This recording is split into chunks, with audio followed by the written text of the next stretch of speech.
All right. Welcome back to the live show. You know what time it is. It is your boy Genesis. We are back. We are back. We are back, ladies and gentlemen. Let's get the show started. Let's get it started in here. Yes, y'all. We are back. All right. As you all know, Christmas is close. Okay. Christmas is close. Close by. All right. So, what are you doing for Christmas? What are you doing for Christmas? And are you ready to have a good time with your family? Relax, chill. You know the vibes. All right.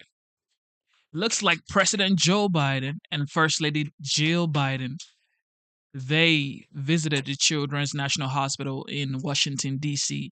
And of course, they had a little, you know, gift session with the kids, which I think is very thoughtful of the president and his wife. Um, yeah, man. What is going on, ladies and gentlemen? I am back like I never left.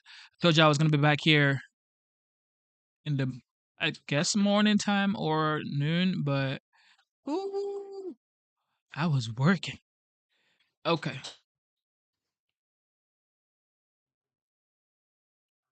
ladies and gentlemen,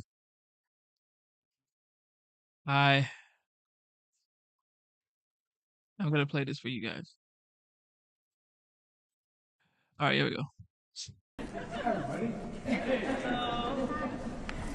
All right.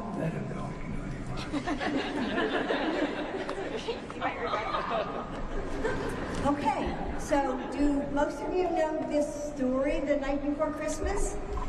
Yes? Yes. Some people are saying no. Okay, well, this is the first time that you'll hear it, I guess. All right. This is a classic. It was the night before Christmas, and all through the house, not a creature was stirring, not even a mouse. The stockings were hung by the chimney with care, in hopes that St. Nicholas soon would be there. The children were nestled all snug in their beds, while visions of sugar plums danced in their heads. And Mama in her kerchief, and I in my cap, had just settled down for a long winter's nap. When out on the lawn there arose such a clatter, I sprang from my bed to see what was the matter. Away to the window I flew like a flash, tore open the shutters and threw up the sash. The moon on the breast of the new fallen snow gave luster of midday to objects below. When what to my wondering eye should appear but a miniature sleigh and 8 tiny reindeer. With a little old driver so lively and quick, I knew in a moment it must be Saint Nick. More rapid than eagles, his coursers they came, and he whistled and shouted and called them by name.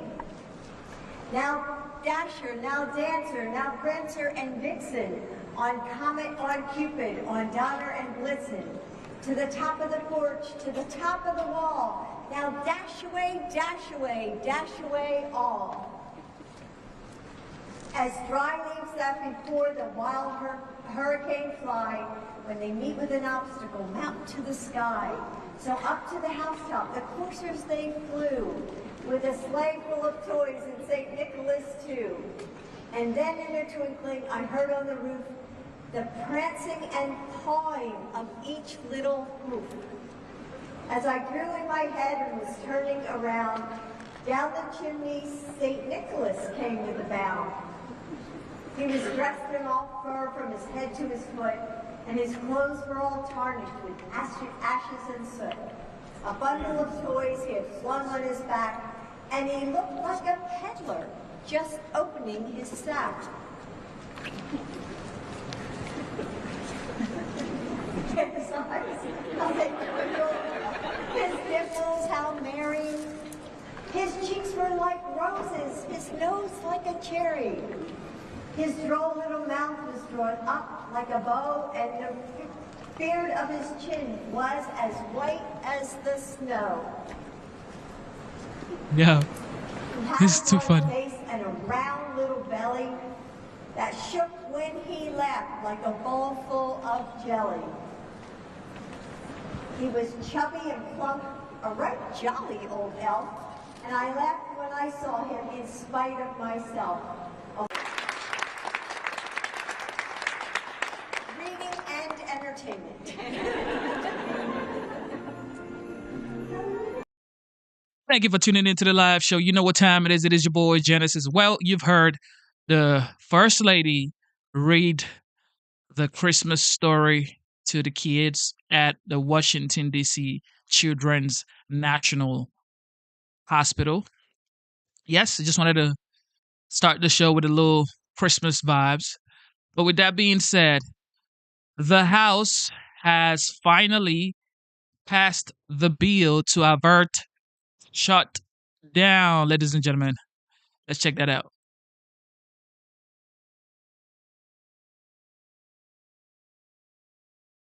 The U.S. House of Representatives appears to be on the verge of approving a bill to avert a federal government shutdown. The pared-down plan winning support from both Democrats and Republicans after Donald Trump set off a scramble here in Washington when he tanked a set up a scramble? previously negotiated bipartisan deal. Let's get right to our chief congressional correspondent, Manu Raju, is up on Capitol Hill. Manu, update our viewers on the very latest.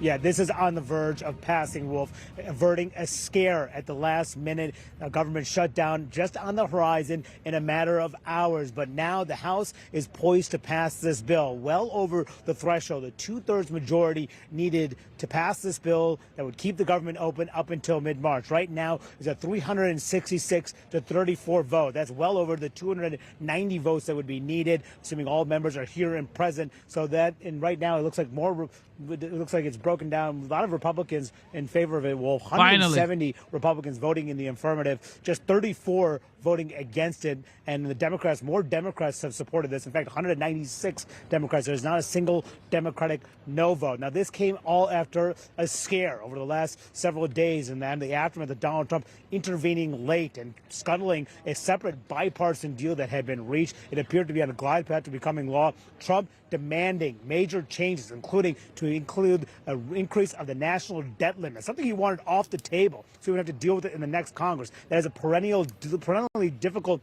issue for Congress to deal with. He didn't want to have to handle it. He said, deal with it now. But Congress had a very difficult time in responding to that demand. In fact, one of a proposal backed by him yesterday failed. That went down with the opposition of 38 Republicans and Democrats because of that demand of Donald Trump's to include a national debt limit increase. So today, all day long, they've been negotiating behind closed doors, trying to figure out how to placate Donald Trump's concerns and win over Democrats as well. And it looks like, Wolf, that the gavel just came down and that this bill has, in fact, passed the House of Representatives. It will go over now to the Senate, and that's where they'll act on this later tonight, Wolf. And so at the moment, this bill, which includes an extension of government funding up until mid-March, also aid to farmers, about $10 billion for farmers hit hard by difficult conditions around the country, and $100 billion or so for communities ravaged by natural disasters, all part of this bill. But that issue of the national debt limit was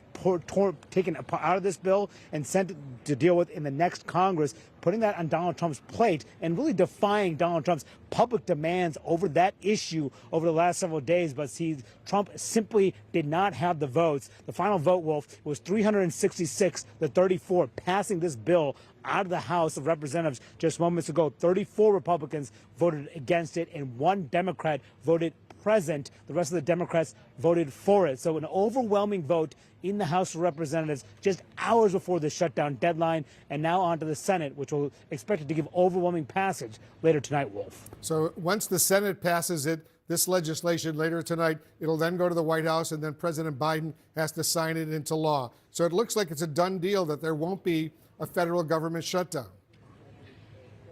It very much does so, Wolf. And despite the scares here, and the question is going to be here about how Donald Trump was placated. Was he placated by the decision by the Speaker of the House, essentially, to pull out that demand of Donald Trump's to increase the national debt limit? That was a red line for Democrats. They did not want to give in on that because they see that as leverage they can use in the next Congress to fight the Trump agenda. And Donald Trump wanted it off the table. He said he, in fact, threatened to go after Republicans who opposed him on that issue and threatened them with primary challenges in their next elections. But some Republicans simply ignored that request, showing the limits of Donald Trump's power here on Capitol Hill. The question is going to be, how is Donald Trump? Is he okay with the Speaker taking that step? And what is his own path to power, to stay in power in the House? January 3rd, a key date to watch in just a couple of weeks. That's when the Speaker's race will occur on the floor of the House. A lot of Republicans were unhappy, particularly those on the far right of this House Republican Conference, unhappy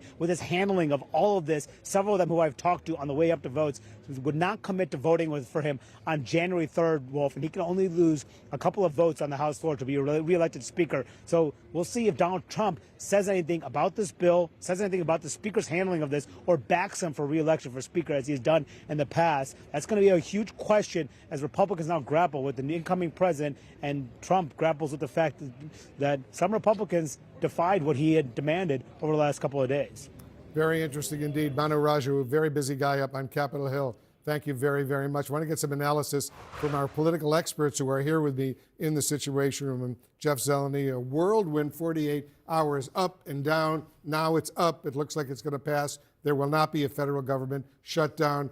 Give us your sense of how significant this is. Well, look, I mean, this was yet one more example. We've lost track of how many recent examples there have been of spending bills. They come just to the brink of our government shutdown. But one thing that people know since the government shutdown of the first Trump administration, they are not good politics, particularly right before Christmas. This was something that obviously both sides viewed was not a good thing. But we learned a lot from the last 48 hours or so that will be instructive heading into the next year. One, Speaker Johnson, how weakened is he by all of this? We don't know quite yet.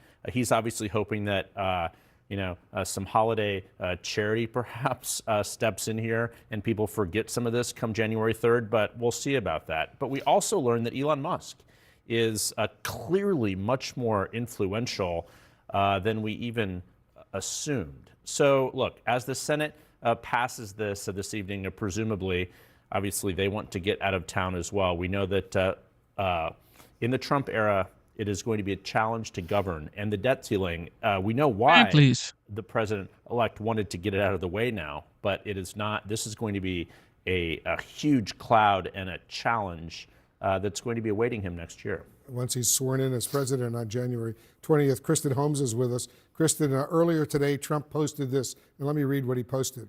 If there's going to be a shutdown of government, let it begin now under the Biden administration, not after January 20th under Trump. This is a Biden problem to solve, but if Republicans can help solve it, they will. What are you hearing right now of the reaction from inside the Trump camp? Well, of course, Donald Trump and his allies want to pin this on the Biden administration, despite the fact that even Republicans have said publicly, some of them, that it was Donald Trump himself and Elon Musk who tanked this bill. They were expecting it to pass, and then he tweeted out that anyone who voted for it should be primaried. So the idea that this would fall on Biden, particularly when we haven't really seen Biden in the spotlight at all on this, it seems pretty far-fetched. But of course, we haven't even seen Biden at all. Okay? It's not even close to the spotlight. He's falling upstairs. He's sleeping on war stage. He was sleeping in Angola. So it's like, look, Trump is already acting like the commander-in-chief. Everybody's going to Mar-a-Lago to meet up with this guy. It's like, who is the actual 46th president of the United States? Is it Jill Biden? Is it Kamala Harris? Is it Nancy Pelosi? Is it Chuck Schumer? Or is it Donald Trump? I mean, who knows?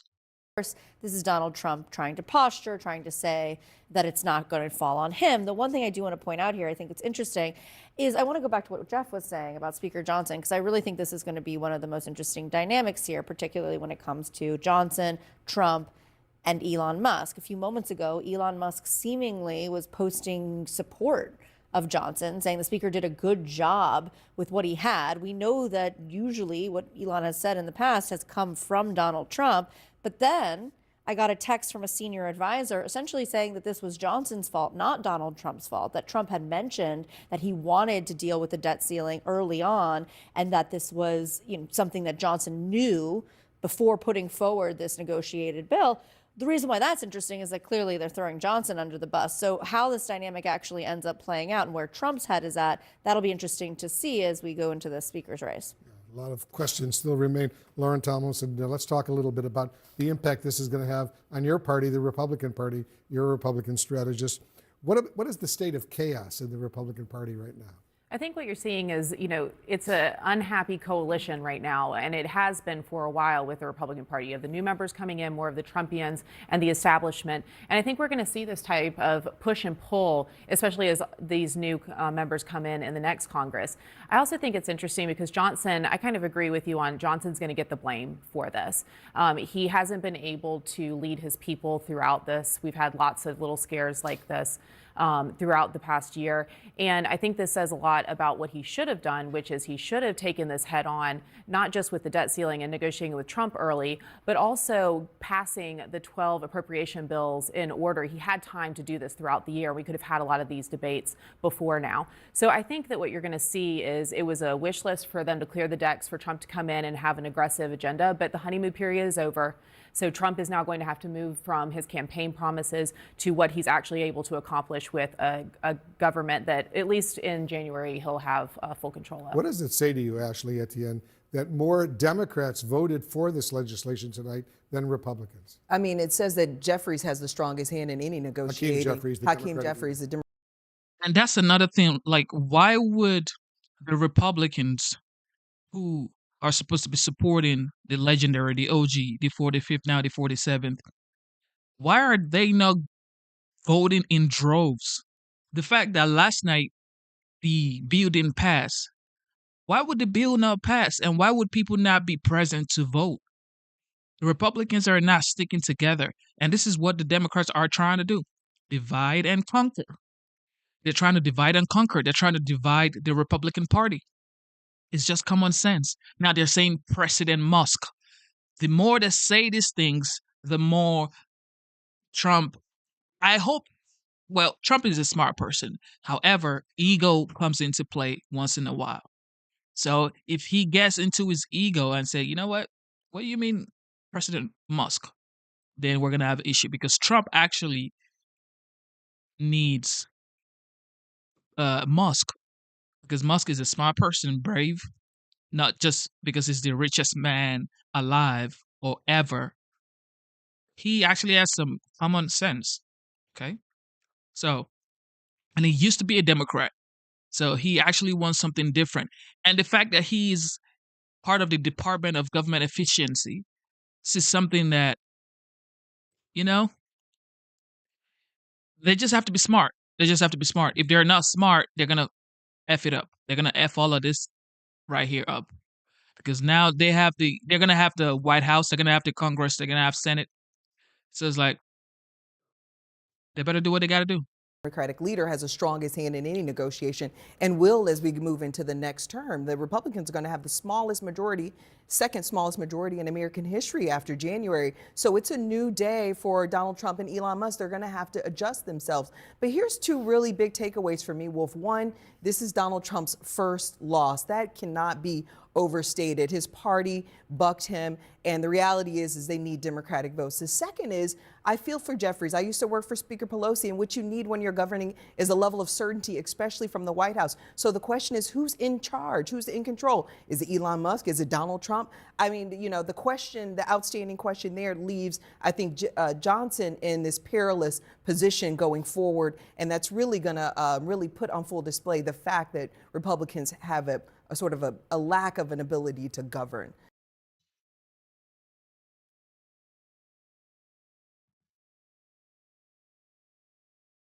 Well, there you have it. On to the next.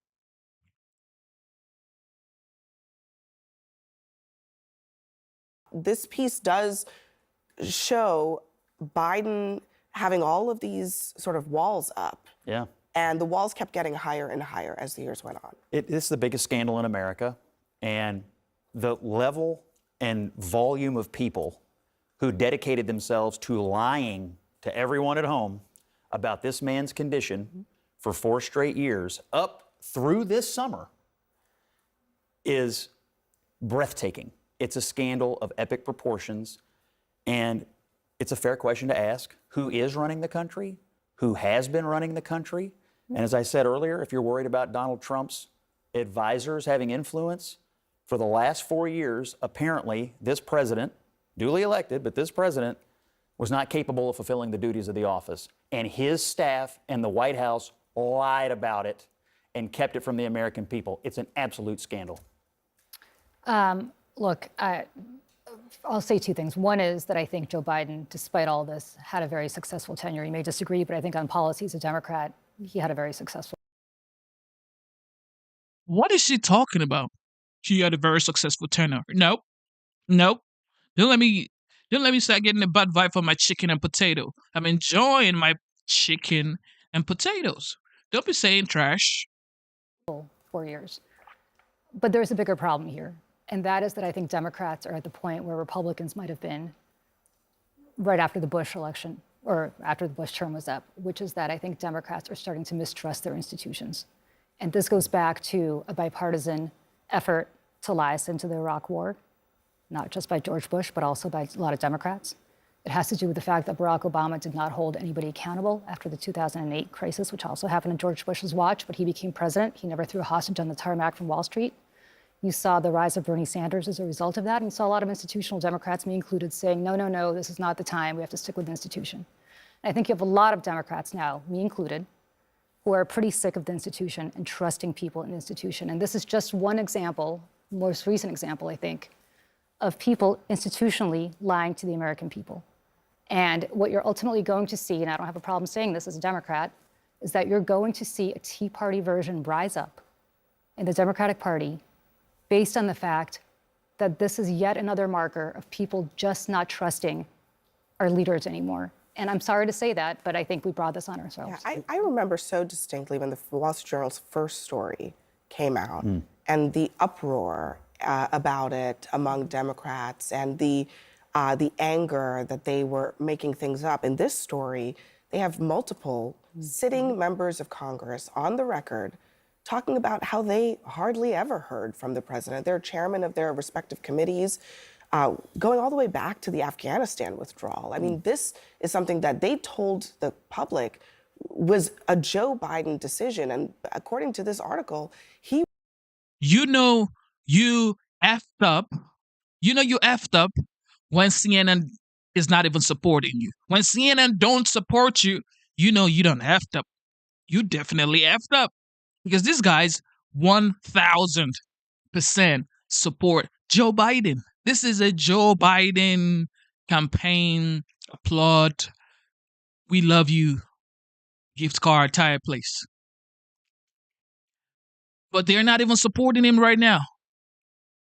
Now they're saying signs of Biden declines arose month into term. So what? Like 6 months into his presidency? 8 months into his presidency?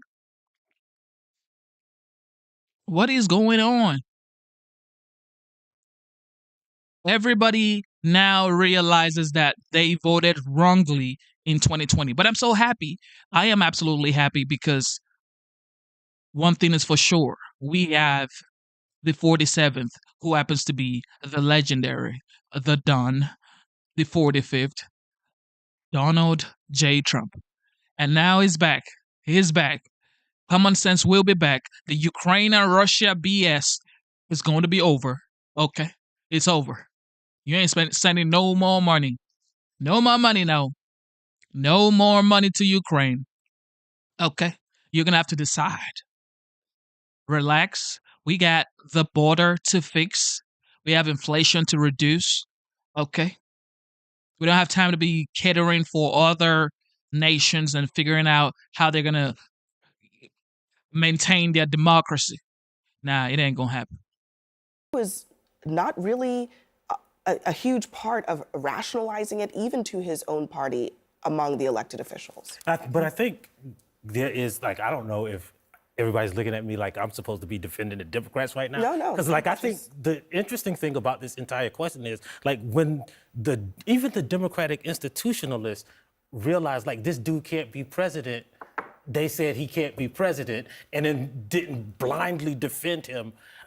You know, he would have been running for a second term except for the Democratic Party. And now and there were people who always thought that this man could not be president now, right? But that is not up to, well, that could be up to the cabinet, right? And we were lied to, but I don't know how to defend that because I didn't think he should be president for a second term. I think that the party, when people realized that he could not do the job of president, they did something about it. There were a lot of people, even at that time, still defending his ability to run for including you. Yeah, including you. Yeah. Including you. Yeah, you are one of those people that said, you know what? I think maybe one bad night isn't that bad. Like, people were literally saying, one bad night. You know, you just had one bad night. One bad night, he debated. It's just one bad night, guys. Come out. Like, what? Like, I would talk to Democrats and they'll be like, it's just one bad night, Genesis. You can now use one bad night to judge a whole presidential term. And I'm like, this guy couldn't even talk on stage. He was gone. And then 2-3 weeks later, he drops out, and then Kamala Harris takes the stage from fry pan to fire. president again. Some people even suggested that it didn't matter whether or not he could continue as president, that he should continue to run. Even after that disastrous debate on this network, there were some people being like, oh, he had a bad night. He had a bad night. You know, and one of the... Yes, on this network called CNN. Yes, you said he had I just told you guys, right? I just told you these folks were saying he had a bad night. Here we go. Yeah, unleash on them, pretty lady. The quotes in that Wall Street Journal piece was, you know, there are good days and bad days. Today's a bad day. We'll deal with this tomorrow. The problem is tomorrow never came. It was just one bad day after another. And this kind of shielding President Biden, lying to the American people, telling them, don't believe your lying eyes, is yet another reason why President Trump was so successful. Because people just don't trust what they're being told. When they see clearly there was a decline in President Biden, and you're told, don't believe your own lying eyes, nothing to see here, people go, all right, what else are they lying to us about? He also, in this lame duck period, has... I mean, look, we talk about all the time how Democrats ran on Trump being a threat to democracy, but just listen to what has changed between January of 2024 and just yesterday. Trump's assault on democracy isn't just part of his past. It's what he's promising for the future. He's being straightforward. He's not hiding the ball. The fact that he doesn't abide by the rules of the democracy we've established is not my concern. My job is to make a transition workable and available. That's hard to watch, and I've got nothing for you. I got no excuses for certainly. I think all of America sees what's going on here. I will say I was at the White House this week for a Christmas party, and Joe Biden talked for about 10 minutes. He cracked some jokes, and he was pretty lucid, and it was a good. But it certainly was not prepared, in my opinion, to run the country.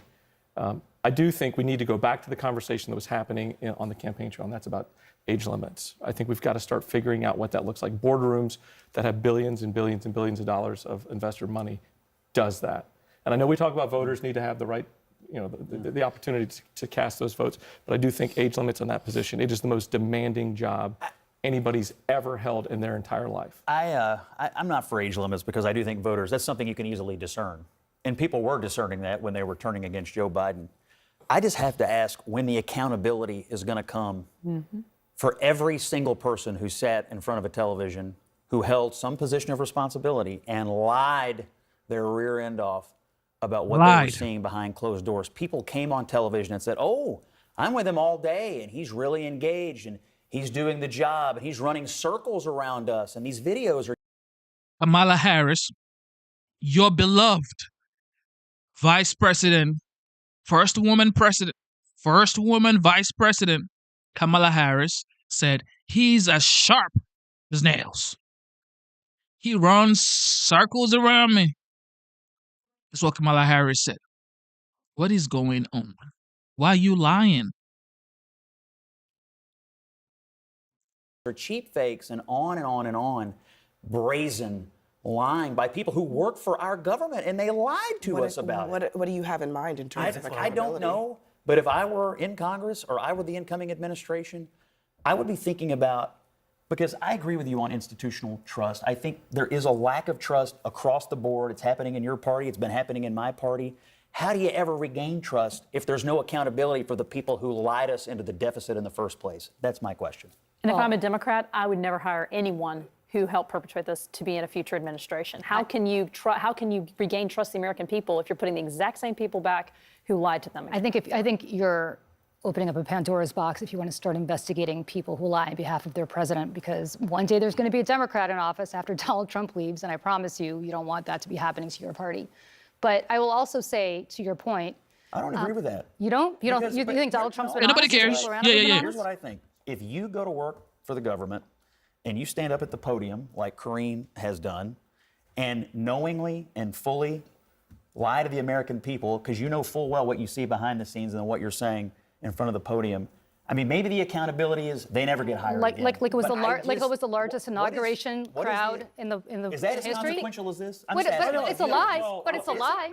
I think it's a systemic problem, right? Because I agree with your comments around somebody hiding the fact that Joe Biden was unable to do his job and casting all these fake narratives. But I'll also say those same stories came out of the Trump's White House also. Like when the Reagan administration. There was no Wall Street Journal expose. There was a 2020 election. Do you remember that? Yeah. Do you remember if there were, you call it fake news. That's but I haven't heard him say that. Thank you for saying that, but I haven't heard him say that. I don't want to. I think this is a Joe Biden conversation, but I mean, I think the point Jeff is making, we know for a fact Donald Trump spent a lot of time in that space between the Oval Office watching television when January 6th was occurring. Okay, but no one is So that saying they have to shut down the White House because he's not with it today. This man is awake 23 hours a day. He's clearly engaged. And the American people just elected him over somebody who was much younger, I will point out to you. My question is this. We elect people for a reason. The elected leadership of the government is supposed to be making decisions. For 4 years, the unelected have been in charge of our country during critical moments. We don't live in a country where the unelected are supposed to rule us. We live where the elected are supposed to rule. My problem is for 4 years we were lied to about who's actually running the country. This is a problem.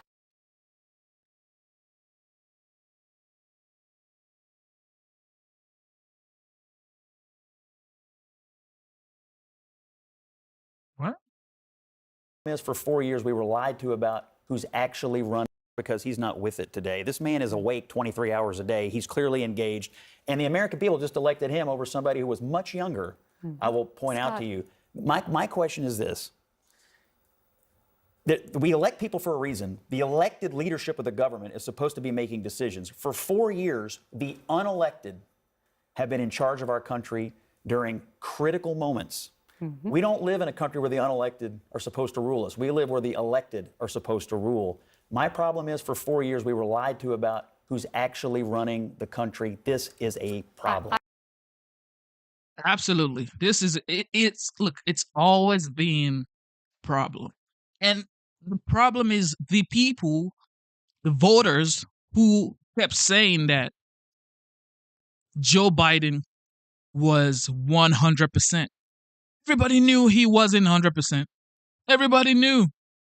But Democrats are just so, I don't know, out of it. What are you doing? And to top it all off, they gave us Kamala Harris. Like, you went from frying pan to fire. And that's why Trump won all swing state, popular vote, electoral college. And there Biden goes, holding his in his hands. Been lying for 4 years.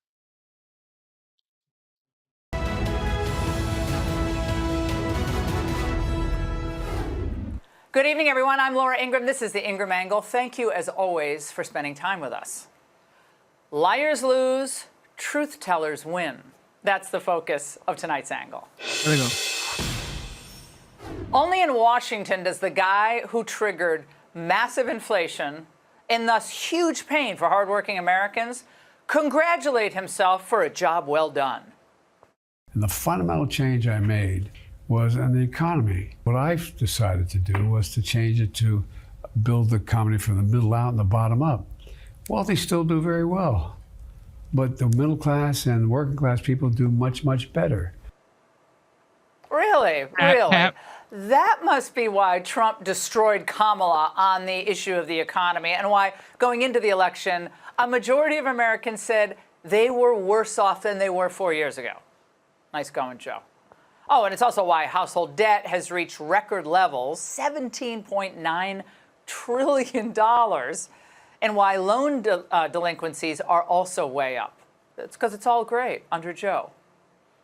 But come on, don't fret. Biden says, because if you don't see the benefits of his policies yet, you're going to see them soon. The one thing that I should have spent more time talking about is these things are going to take time to be put in place to connect between what's happening to the economy as a whole and what's going to happen to the middle class Americans. As a consequence of what we've done, it's going to take a little bit of time. Just wait.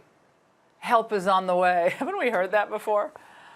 Well, the man forgets the names of his own cabinet members, but I'm telling you, he never forgets how to lie about his record. You know what I like to say? Once a flim-flam artist, always a flim-flam artist. Facts. Any other regrets that you have? Anything you wish you would have done differently? I guess if I thought a lot about it, it'd be something I would have done specifically done, but not generically. I set out to do two things. Restore America's leadership in the world.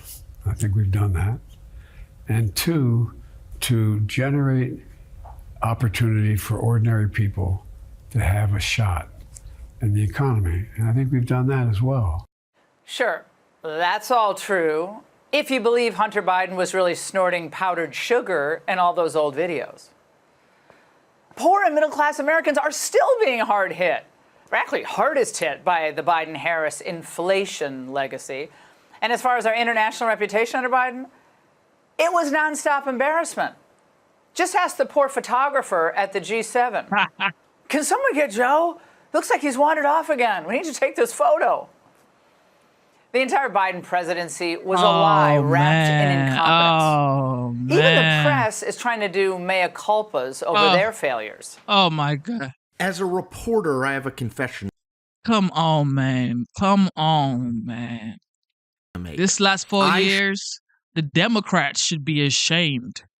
The voters, they have nothing to do with it, this really, in my opinion, because everybody just, these guys are voting based off of PR. They just blast you with so much mails, TV, radio ads. They show you the best of Biden, so you didn't even know what you were voting for. However, it's like the Democrats leaders, they should be really ashamed of themselves for deceiving the voters because you deceived them.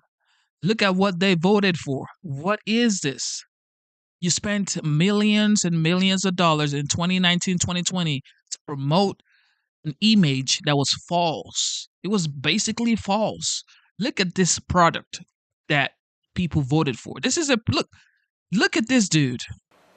The entire Biden presidency was a lie wrapped in incompetence. Even the press is trying to do mea culpas over their failures.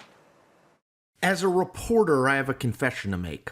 I should have pushed harder earlier for more information about Joe Biden's mental and physical well-being and any signs of decline. The White House and the people around Joe Biden were absolutely adamant that suggesting anything, asking the question about whether he was in some physical, mental, or both decline was offensive.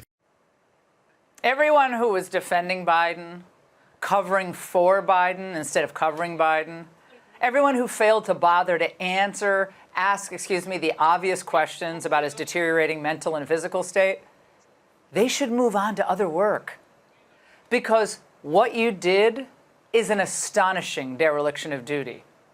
And yet, those same individuals, some now offering these heartfelt apologies, they parroted the Democrats' line that Trump was a threat to democracy. My question is, did anyone elect Steve Ricchetti or Jeffrey Zients co-presidents? Because apparently they, and maybe John Kirby, they were all running the country, not Joe Biden. That's democracy? They didn't have a problem with that, though, did they? But let's not kid ourselves. The D.C. Uniparty has survived using the same tactics Biden's been using. By lying, concealing, destroying those who question, and of course, celebrating failure. Unfortunately for them, and fortunately for us, they ran into a buzzsaw of bravado and brains in Donald Trump. Since 2015, he's been an existential threat to the D.C. dinosaurs who've trampled on all of us for decades. We have people that are morally corrupt. We have people that are selling this country down the drain. Our country needs a truly great leader. We need a leader that can bring back our jobs, can bring back our manufacturing, can bring back our military, can take care of our vets. We're going to be thriving as a country, thriving. For the past decade, he's dominated politics, not just here, but across the globe. Is anyone more popular than Donald Trump? No.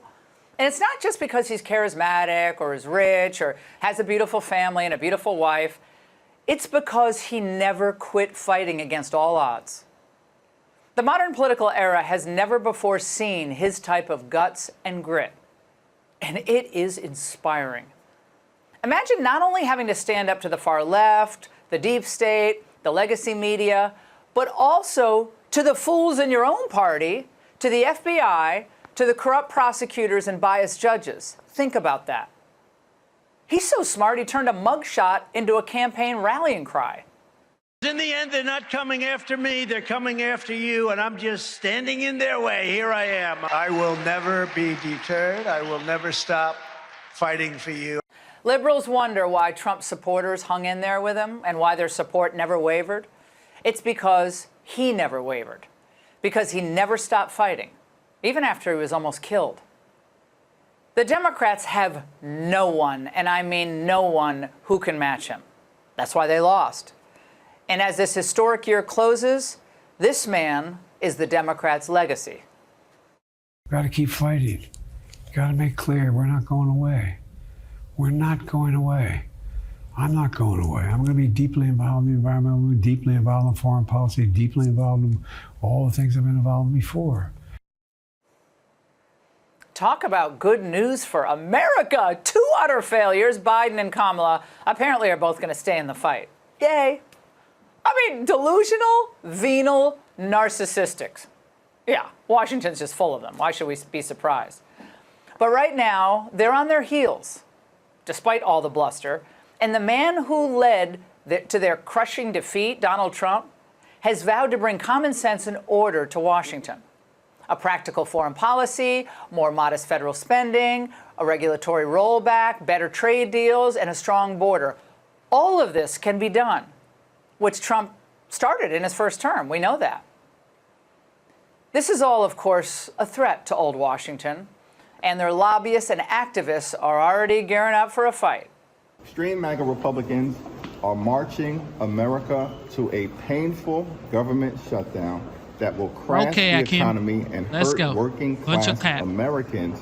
Hundreds of pro-migrant protesters outside the ICE Federal Detention Center in downtown LA demanding a sanctuary ordinance in every city. Let them know that we're going to mobilize and we're going to fight. We're ready to continue that American tradition of resistance and protest. Of course, we know this. Transformative change isn't easy. You're going to have a lot of opposition, even if you defeated all the big players. But the more than 77 million Americans who voted for Trump in 2024, they're not going anywhere.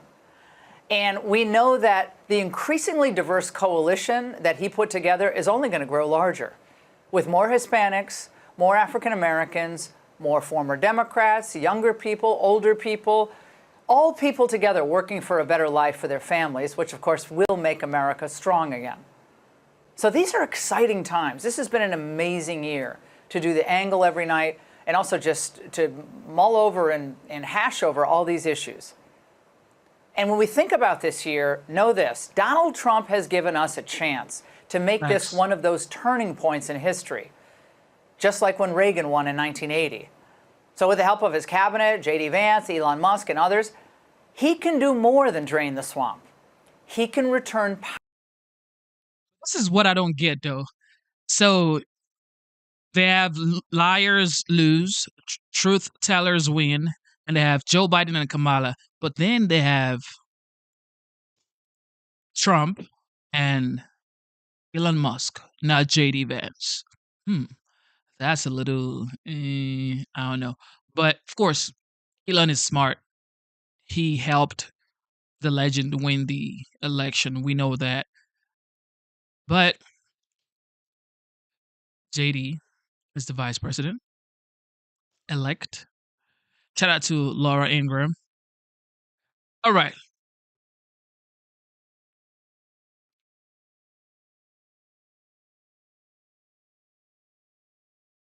Utah Senator Mike Lee joins me now. So you have an idea, we're hearing. What is it?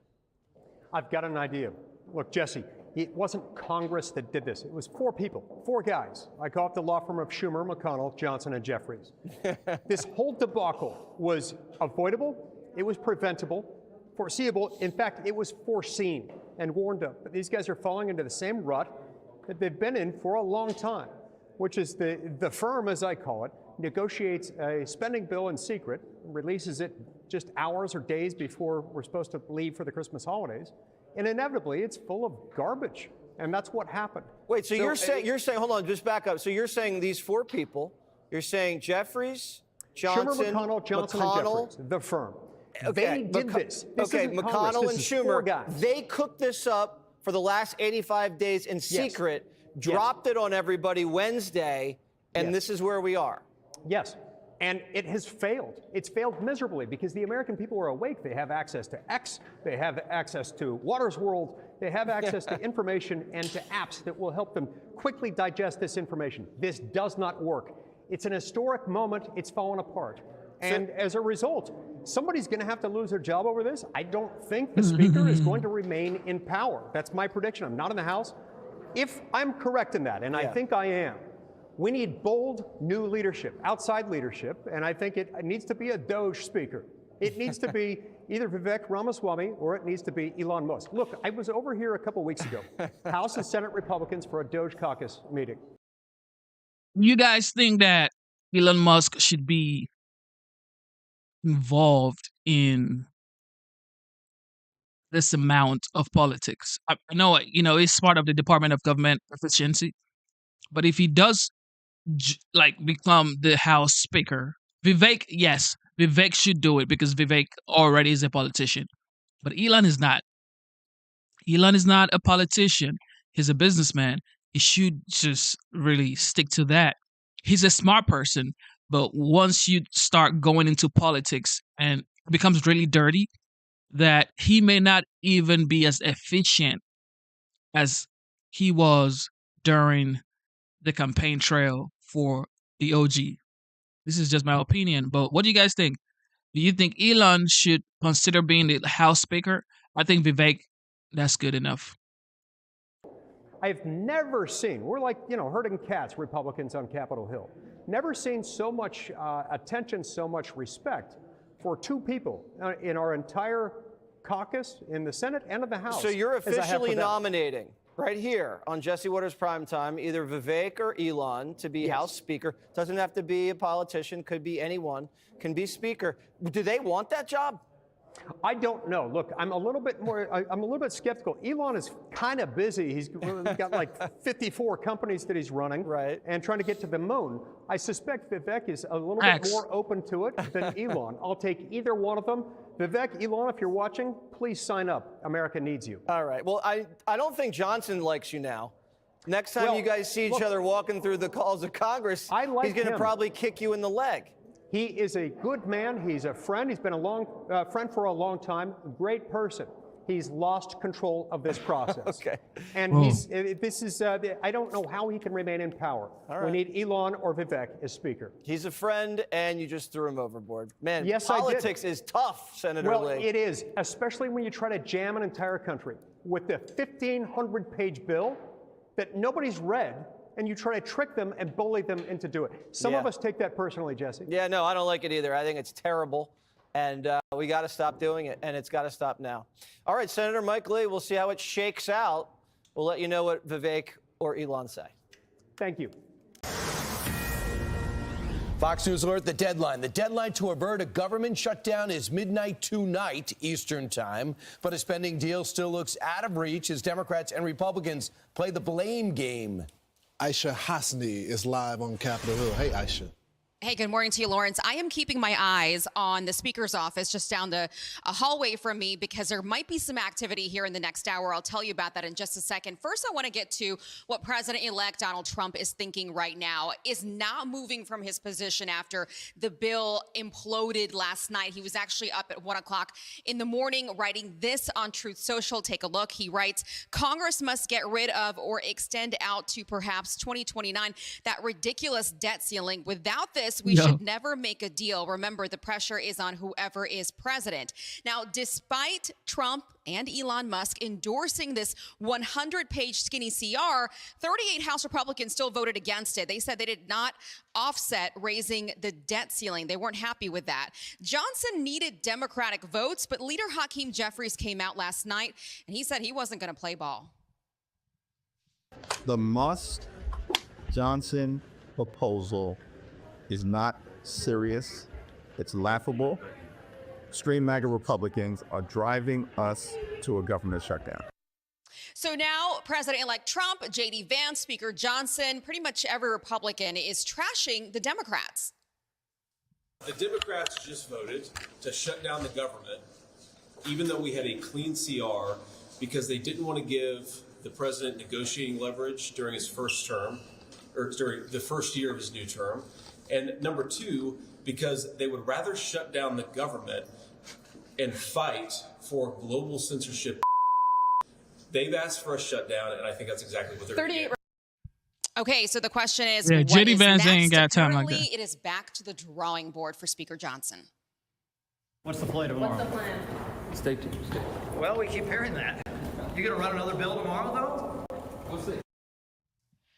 Okay, so apparently Punchbowl is reporting that the Speaker and J.D. Vance might be meeting with House Freedom Caucus members, and one more person in the room, it's very interesting, would be Trump's OMB director, the nominee for that, Russell Vought. He's been on the Hill working the senators through his confirmation process, so he is here in Washington, D.C., and apparently, again, according to Punchbowl News, those four parties will be meeting in the Speaker's office this hour. I will keep my eyes peeled. I'll get over there right now and bring you any news at the top of the 8 o'clock.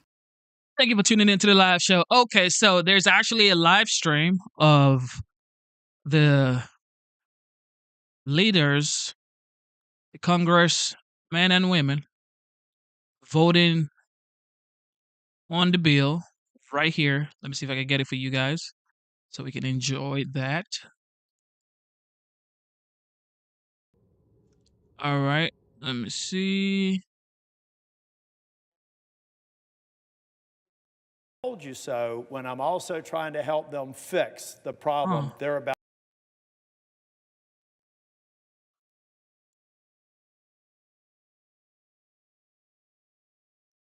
That the Social Security Trust Fund vote is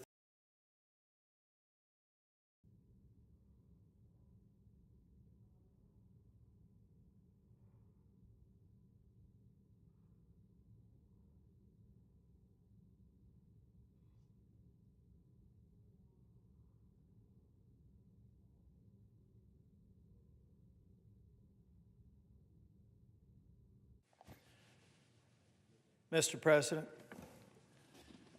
Senator from North Carolina.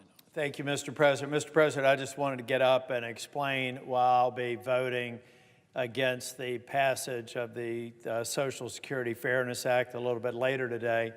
I'm going to try and keep the volume down and maybe the frustration down a little bit more today than I did yesterday, but I thought it was important to again explain why sometimes the tough vote is the right vote. To kind of lay the groundwork, is I am from North Carolina. I'm up for re-election in November of 2026. I've heard some people walk up and down the hallway and say that they really oppose the bill, but they're up for election in 28 or up for election in 30, and they're worried about the politics of it. I never worry about the politics when I'm convinced in my heart of hearts it's the right decision. And let me explain why. The Social Security Fairness Act is trying to address what I think is an inequity and a problem. Unfortunately, it's doing it in a way that is at the expense of $200 billion out of the Social Security Trust Fund without a dime offsetting it. Now, some of my fiscal conservative colleagues have said, well, no, it's not really depleting it because it's the Social Security Trust Fund, so it's not adding to our debt. But what they are forgetting is that when Social Security Trust Fund becomes solvent, the fairies don't come back and replenish the Social Security Trust Fund. We don't have trust fund fairies. What we have is a debt that is already over $33 trillion that we're going to be expected to write another check out of. And we're headed towards a debt crisis. So this bill, by everyone's agreement, even those who are going to vote for it tonight, pulls forward an insolvency that is consensus right now going to occur 9 years from now, pulling it forward by 6 months. And so I have to vote against this bill, not because I don't ultimately want to fix an injustice for a very small percentage of people who deserve a few $100s more a month. But the way that we've gone about it, it's going to be costly, and it's being done at a time where we're not plussing the accounts back up. And so I feel like my vote casting a no, I'm likely to be on the losing side. I understand that. None of these amendments are going to pass because if they do, the bill fails. We know that. So anybody that's pulling for one amendment or another, let me just show you how I can tell the future. Not a single one will pass. This bill will be voted out this evening, and it'll be sent to the president's desk. And once the president signs it, he will guarantee that the Social Security Trust Fund will become insolvent 6 months sooner than the 9 months, 8.5 months. Think about it this way, 8.5 years from now versus 9 years from now. It's going to pull $200 billion out, causing that to occur. It's actually going to provide some benefit that I don't believe the beneficiaries deserve, and it's really confusing that handful or that segment of the people who will get the benefit and casting them into a group that I think arguably maybe don't deserve the benefit. Anyone that should, we can take care of, but it's not $200 billion. But that's what happens when you don't have a single committee hearing on a bill. That's what happens when it comes from the House through something called a discharge petition. Bypassing all the processes comes to the Senate, and we never even have a hearing. We're going to have a vote later today for a $200 billion rating of the Social Security Trust Fund that is going to bring insolvency forward from 9 years to 8.5 years, and not a single vote or a single hearing has been held in a single committee on Capitol Hill. Now, folks, if you can't agree on the finances, if you can't agree on the fairness, can we all agree on the process? Something as weighty as this, we should have given it the justice it deserves and have a hearing on it. So for that reason, I'm going to vote against it. And then I'll be standing there reminding my colleagues I told you so when I'm also trying to help them fix the problem they're about to vote on to create. Thank you, Mr. President. Yeah, that man wasn't playing around. 200 billion. All right. There we go. Inflation, inflation.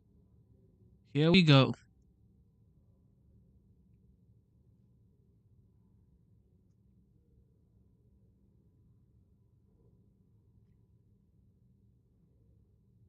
Who's next?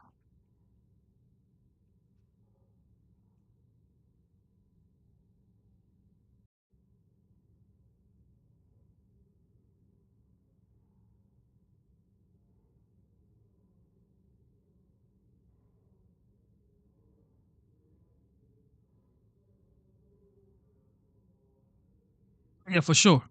For sure. Somebody said we can all agree that we're broke. I don't know, because the government keeps spending money like drunken sailors. So yeah, I don't know. We may not be broke. President.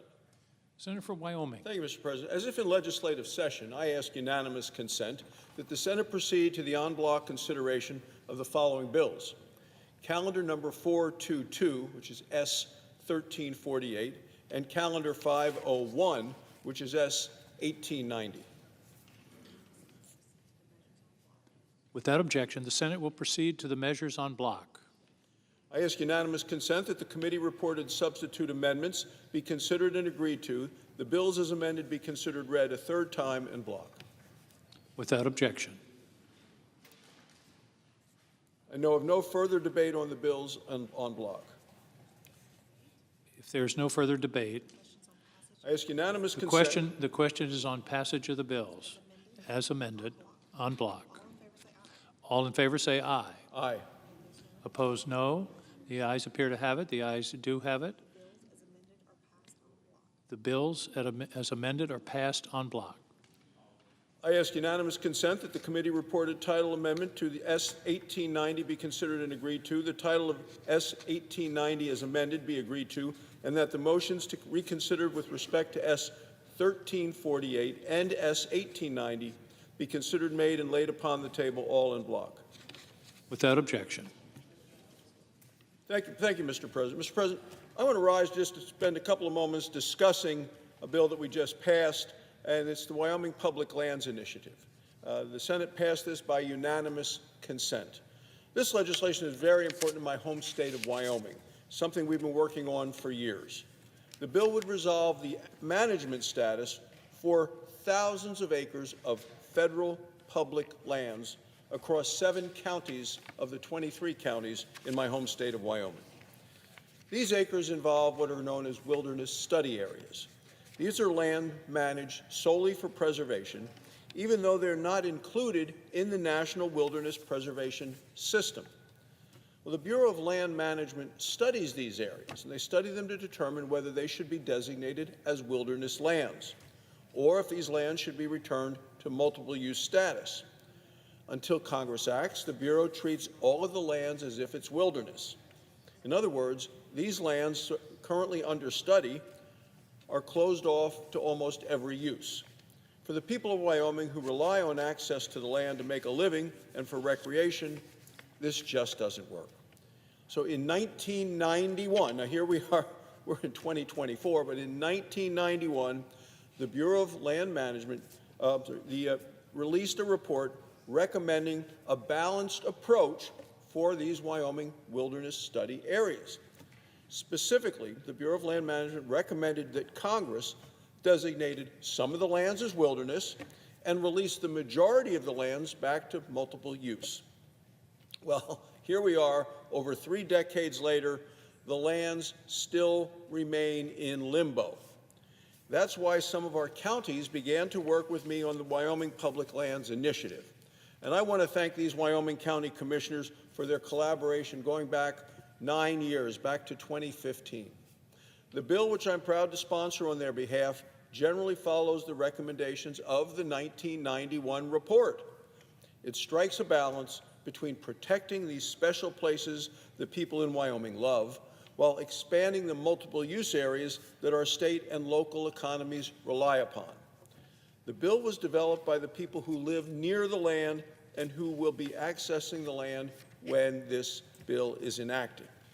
It has been developed really from the ground up by the people who know the land the best. And this legislation resolves a decades-old stalemate. The bill is going to increase conservation. It's going to ensure that other lands can be unlocked and for uses that are important to the people of Wyoming and to our economy. I firmly believe the people of Wyoming, not Washington, should decide how to manage these lands. So I want to thank my friend and colleague, Senator Wyden from the state of Oregon. We work closely together. We serve on several committees together. We live near each other and where we stay when we're in Washington instead of when he's home in Oregon and I'm home in Wyoming. And I look forward to continuing to work with him to get these bills passed into law and through the House and in the near future. So as I see my friend and colleague from Oregon on the floor tonight, I just want to thank him for his years of cooperation and working together as we have on the Committee of Energy and Natural Resources, and thank him for all of his consideration in allowing us to get this bill passed tonight. Thank you, Mr. President. I yield the floor. Senator for Oregon. Mr. President, this is a truly historic moment for my home state of Oregon because the Owahis, which are really Oregon's version of the Grand Canyon, really should have secured protection years ago. But finally, as a result of the bipartisan support that my friend from Wyoming and I have working with the incoming chair of the committee, Mike Lee, and the current leadership, we have been able to pass these important pieces of legislation. And the timing for my home state is really just extraordinary because just yesterday, the congressman from rural Oregon, Congressman Bentz of the 2nd District, we put out a joint statement about how next year we intend to work together and with our constituents to come up with legislation that our whole state, urban and rural, could come together on to protect the ranching way of life in Malheur County and also our incredible treasures. And Congressman Bentz and I said we would work with our respective chambers' leadership to pass the bill into law. And then, Mr. President, overnight, and to the great excitement of people in our states, due to the ending hours of Congress where members are trying to find some common ground, we've been able to work with our leadership in the United States Senate, in this chamber, to get started on what Congressman Bentz and I told our constituents yesterday. And this did not happen by osmosis. The incoming ranking Senator, Martin Heinrich, and the incoming chair, Mike Lee, said that my bill, which cleared the Energy and Natural Resources Committee, S-1890, the Malheur Community Empowerment for the Oahe Act, that they would allow it to pass the United States Senate tonight as an indication of the goodwill that all parties have pledged for next year.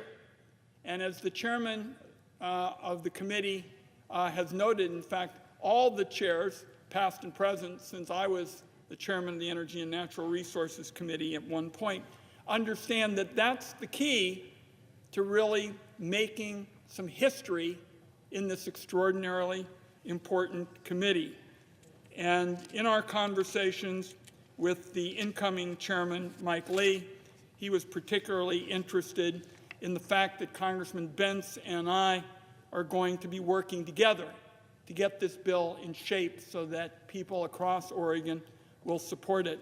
And when he indicated that that was a priority for him, I basically said, that's exactly what we have in mind as Oregonians, what I have in mind as Oregon's senior senator. And I'm very happy to state tonight publicly to the incoming chair of the committee, the senator from Utah, that I intend to work very closely with Congressman Bentz to make this become law. Now, so everybody in Oregon understands this bill does not become law tonight, but what it does is it sends a message from the United States Senate that when you get people of goodwill and willingness to find common ground, you can make real action happen. And the Oahe legislation that I worked for years with ranchers and hunters and fishing families and environmental folks has now passed the United States Senate. That's something that after decades of debate about the future of the Oahe, nobody thought it was going to happen anytime soon. In fact, yesterday people said, well, we'll have to wait and see what happens.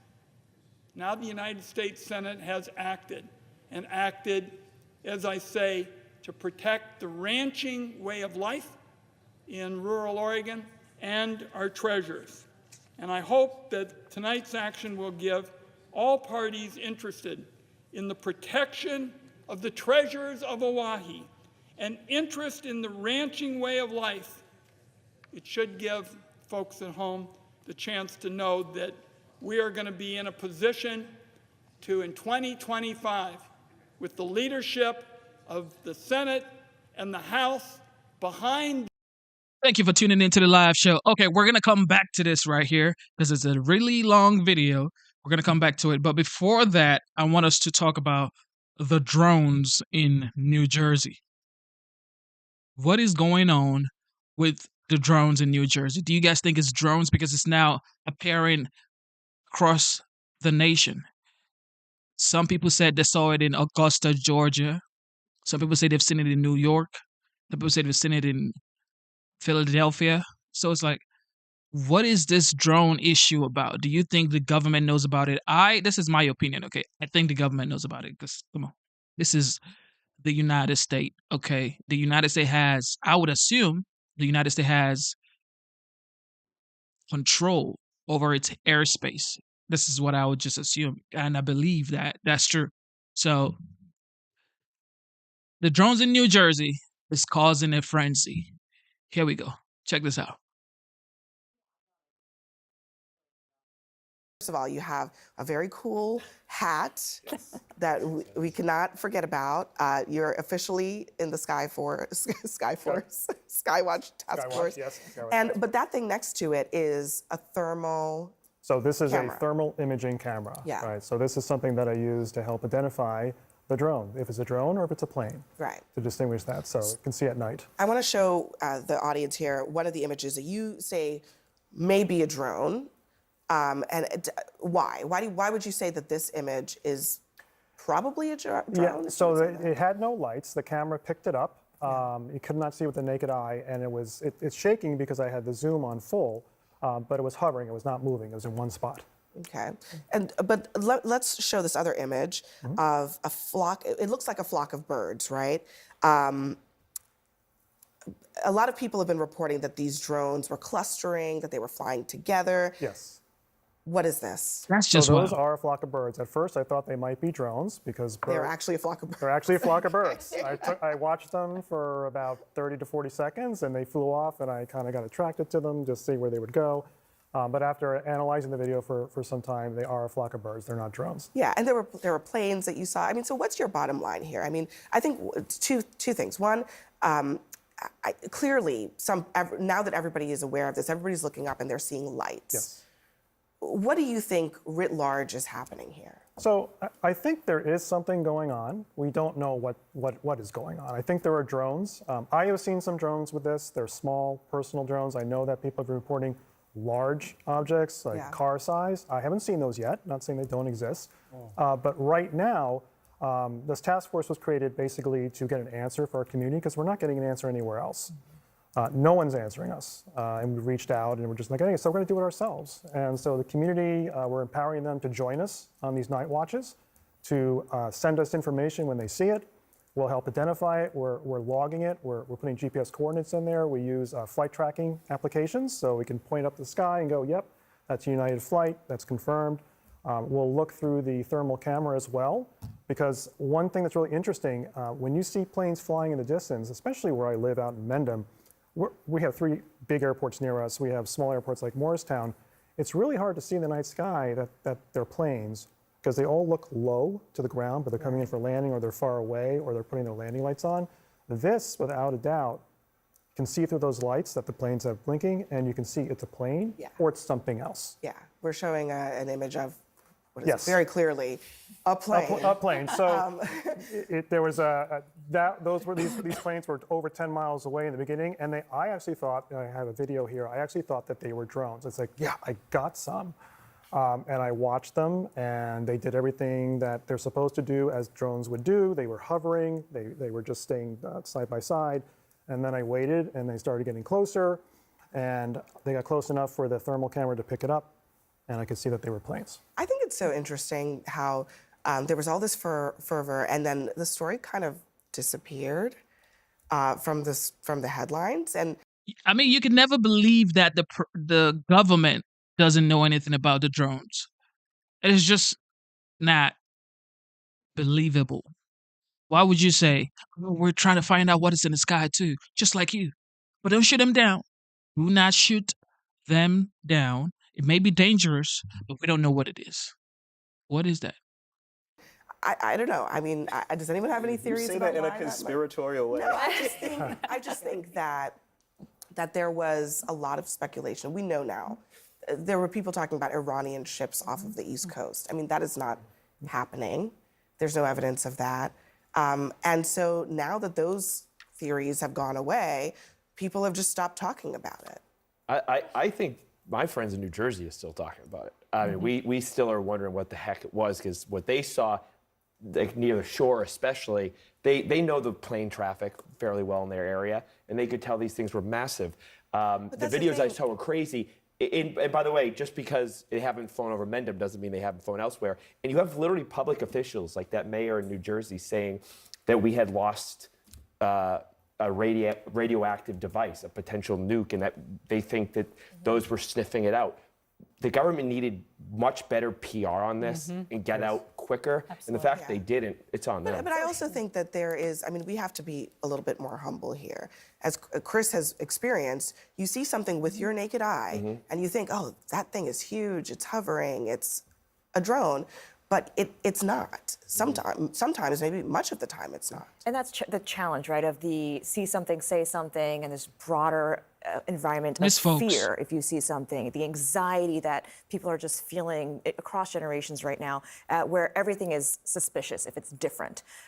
One of the challenges I think we had in identifying what this really is so different than how the Chinese balloon incident went down.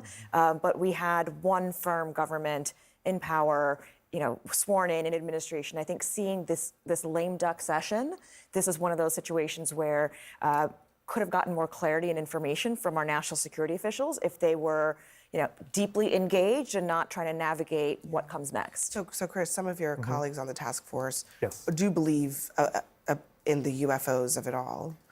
I think that we all believe that there's something out there. It's not, I'm gonna, because then what I do with the wildlife, if I know there's a rare animal, I'll take a picture of it, and then before I go public with it, I'll verify it first. I'll get some experts to look at it. Social media is not helping here, because people take a picture with their phone, and all of a sudden it's like, the sky's full of drones. And then everyone starts to get nervous about that. And they should be nervous. I can't blame them for being nervous, especially when there are no answers from our elected officials. So just to be clear, you all and your group have not seen any large drones? Some on our team have. Like very large ones? Not recently. They haven't seen the very large ones, but they have seen groups of what they feel are drones. Why you can never trust mainstream media. People, like real life people, are showing you, we saw this thing. And she's like, you guys, your team, you haven't seen any large drones. And then he goes, yes. And then she say, oh, like very, very large. So you go from large to very, very large. Listen to this girl right here. Nervous, especially when there are no answers from our elected officials. So just to be clear, you all and your group have not seen any large drones? Some on our team have. Like very large ones? Not recently. They've seen. Well, they haven't seen the very large ones, but they have seen groups of what they feel are drones. They've explained that. They've documented where they are. This group started pretty recently. This is really proactive of our mayor. I'm really happy to be part of this group.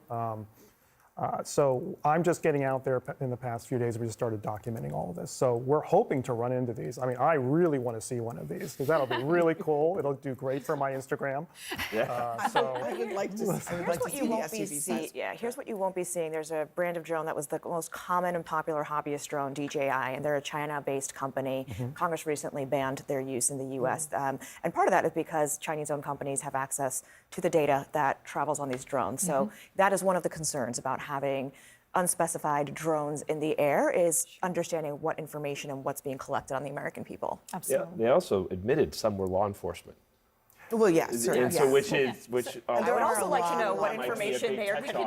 We just really, Katie, last word. yeah, this to me just goes back to a failure by the government on the higher level to give a clear answer to people. I mean, if they could go to Congress and give them the classified briefing, and they said the members of Congress were okay with that, how much of that is so classified and so important that you can't tell the citizens so they don't have a war of the worlds? Everybody thinks there's UFOs, and alien abductions happening. We really should have had clarity for everyone and help put this to rest a long time ago. I think that's Okay. This is why people don't trust their appointed officials. This is why they do not trust them, because the media uses all sort of languages to twist and turn what the facts are, courtesy of or on behalf of the elected official. But here we are.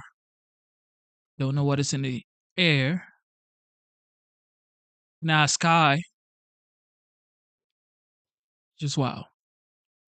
Chicago is going wild. Chicago is going wild. If you live in Chicago, put it in the chat. Okay, we're streaming both ways. We're streaming horizontally and we're streaming vertically. So some of you are like watching on the horizontal. I think Kate Gamer is watching on the horizontal. Zima is watching on the vertical. But thank you guys so much. Thank you for tuning in. Double tap your screen to give this video a like and subscribe to the channel if you wish to, but it would be better if you subscribe because you're watching right now. Thank you so much. With that being said, the Chicago mayor may be losing his job. Listen to this. All right, the first city Tom Homan plans to clean up is Chicago, where residents are lashing out at Mayor Brandon Johnson. You caused all this money to go to illegal immigrants, not Harold Washington. You gonna be held accountable for it. All you illegals, you ain't gonna have no Merry Christmas. You're gonna have a Merry Deportation Christmas. We need Tom Homan here in Chicago. We need Donald Trump. We need to start voting different in these cities like New York and Chicago. You got a 14% approval rating, so the people is looking like they're telling you that you're fired, man. Can you do the job, Mr. Brandon Johnson? No, you can't. And how did Mayor Brandon Johnson respond to his constituents? Well, he threw him out of the meeting. Thank you. Please restore order. Can I have your attention, please? Ladies and gentlemen, please go to your closest exit. Joining me now, Chicago resident Vashon Tunsil, who was at that Chicago City Council meeting. Vashon, what's the biggest problem you're seeing with illegals in Chicago right now? Well, they're getting all of our resources, all the American people in Chicago. Brandon Johnson has given these illegal immigrants over, $500 million while American people struggle and starve on the street. But not only that, now he wants to protect these illegals that's here in Chicago, Illinois, illegally. And I just don't believe that's the right thing to do as a mayor when you have a 14% approval rating. And then the people realize why our city is so bad. It's because they keep voting Democrat. Oh, which brings me to the point. I mean, it can't be more obvious in Chicago how bad things have gotten. I mean, I think I hadn't been to Chicago in maybe 3 or 4 years when I went to the DNC with the Fox crew to cover the Democratic convention. And they cleaned it up a lot, but it was different. It's a different place. And you go to the South Side, it's even worse. And it's always been a little bit dangerous, but it's much worse. So what is it? How do they lock down as many of the voters as they do lock down to vote for the Democrats? Well, I mean, me personally, I just think it's like a generational thing. Like their mothers and their fathers, they tell them to vote Democrat because the Republican, they're for the rich and they're for the white people and this, that, and the third, which I don't think to be true at all. I think that Republicans, they have their best interest for black people. The Democrats, they're the ones that started the KKK. And me personally, me growing up, and I see the Democratic Party, you look at people like Barack Obama, and it's just like, it's not looking good for what they're doing to these inner cities like Chicago and New York. And I just feel like it's just brainwashing at this point. Man, what did Obama do for Chicago? I mean, Absolutely. Oh, wait, hold on one moment. The incoming border czar, Tom Homan, is actually still with us. And he's been listening in on the conversation, everything you've been saying. I think he wants one of your hats. Can you tell Tom directly what you need him to do in Chicago? Vashon. Well, first I want to say is thank you so much for joining me, Tom Homan. I really appreciate these words with you. And sir, please, I don't care what Brandon Johnson tell you, please come clean up Chicago, Illinois. We need you, Tom Homan. This place sucks right now. And like you said, oh man, your people. This is why I don't like the Democrats, man. This is why I think, well, I like everybody, okay? Well, I don't like everybody. But this is why I think that the Democrats are just bullies. They like to bully you, try to tell you what to believe, what to say, how to say it, who to vote for because of your whatever, where you're from. My dog right here is wide awake and is saying, Tom Homan, you better pull up right here and clean this place up, okay? He said, come clean this up. I don't care what Mayor Brandon Johnson tells you because he capping. He definitely capping. It's a lie. Our city sucks because our governor sucks and our mayor sucks. You were absolutely right about that. And I mean, it couldn't get more broad than that. And I just really appreciate you coming here, just speaking to the people of Chicago, you know, listening to us more than our own. Damn. Well, I'll be damned. Look at Tom Homan's face. Yo, that guy ain't even saying thank you. Oh, yeah. A little smile. No, he like, we're going to do the job. Listen to him. Own mayor, you're actually doing a better job than the mayor is when it comes to listening to us. Tom? Well, look, I was there 2 weeks ago, and I spoke to the people there, and you're right. I said the mayor sucks and the governor sucks because of them protecting illegal aliens in your city, especially criminal illegal aliens. Their number one responsibility is protecting the communities. So look, I made a promise 2 weeks ago that I'd be back, and I will be back. When this operation starts, I will be in Chicago. And men and women at ICE are going to be on the streets doing their job. So I appreciate your support. And I met with, when I was out there, I met with black pastors. I met with leaders of the community. They're all on the same page. The only one on a different page is the mayor. And we're going to prove to him that we can come in and make that city safer with or without his help. Thank you so much, Tom Homan. Yeah, Vashon and Tom, we're going to check back with you in, let's say, a couple of months, Tom, to see how things have changed. We'll give you 3 months to see how things are progressing, because it's not going to happen overnight. This is going to be a process. And if I know one thing about Tom Homan, he's unstoppable once he actually has. Yeah, Tom Homan is not playing. Look at his face. Looks like a border wall. His face, literally, looks like a border wall. So, I mean, they're not joking around. Chicago is going, it's about to be red. May flip red. Chicago may flip red. Chaos erupts over far-left Chicago mayor's $40 million short-term loan in next year's $17 billion budget, forcing Brandon Johnson to clear the public twice in order to get it passed. Look at this. This meeting will stay in recess. I want to ask that the Sergeant at Arms clear every member of the public. Unbelievable. After 4 tries, the budget passed by 2 votes, while Johnson championed the spending package as a new way forward for the city. What's he talking about? Our next guest is one of the 23 aldermen who voted against the budget. Anthony Beale joins us now. Anthony, bring us inside the room last night. What was it like? Well, it was total chaos. When you look at everything that you saw just in that segment, it was just total chaos. And we're trying to pass a budget. We're trying to get real answers. We're trying to do what's right by the people of the city of Chicago. And we couldn't get real answers from the budget director. We couldn't get the right information we needed to make a good, educated decision on how to move the city forward. And we're still spending money, hundreds of millions of dollars on migrants. And we want to continue to fine and feed the people of the city of Chicago when we continue to spend hundreds and hundreds of millions of dollars on migrants. And there's no end in sight because he doesn't want to cooperate with somebody who can bring that number down by lessening the number coming in. In fact, they say in Chicago, the numbers you're giving under Brandon Johnson, the mayor, $527.5 million, let alone the inconvenience of seeing him in the airports and police stations and around. I mean, obviously people are fed up. Doesn't he hear this? Well, we would hope he would hear it, but it doesn't seem like he does. We've tried working with this mayor. It's about 15 or 16 of us who have been around and know the city and know the budget very well.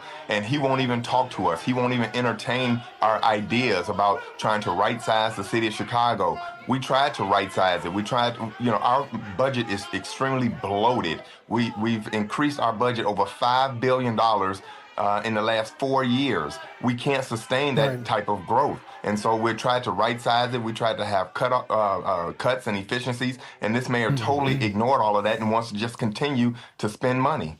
So, Anthony, real quick, for people outside the city that don't look at the budget you see, what else are you spending things on that you shouldn't be?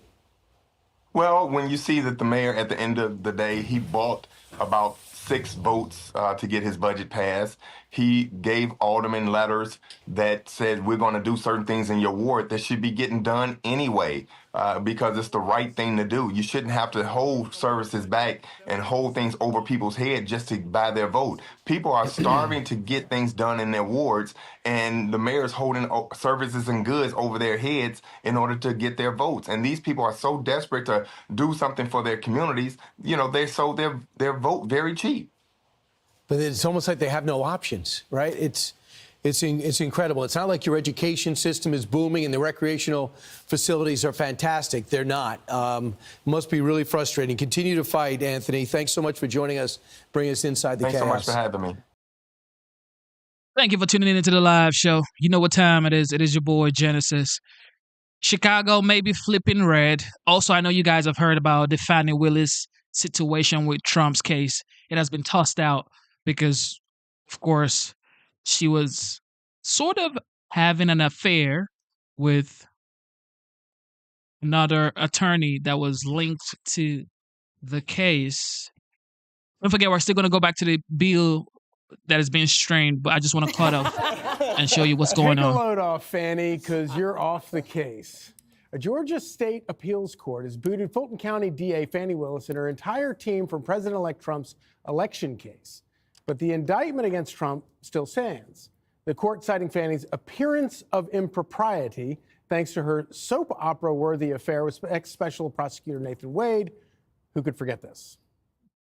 I think you lied right here. No. This is the truth, Judge. And it is a lie. It is a lie. If you're confused, you think I'm on trial. These people are on trial for trying to steal an election in 2020. I'm not on trial, no matter how hard you try to put me on trial. A man is not a plan. A man is a companion. As you know, Mr. Wade is a Southern gentleman.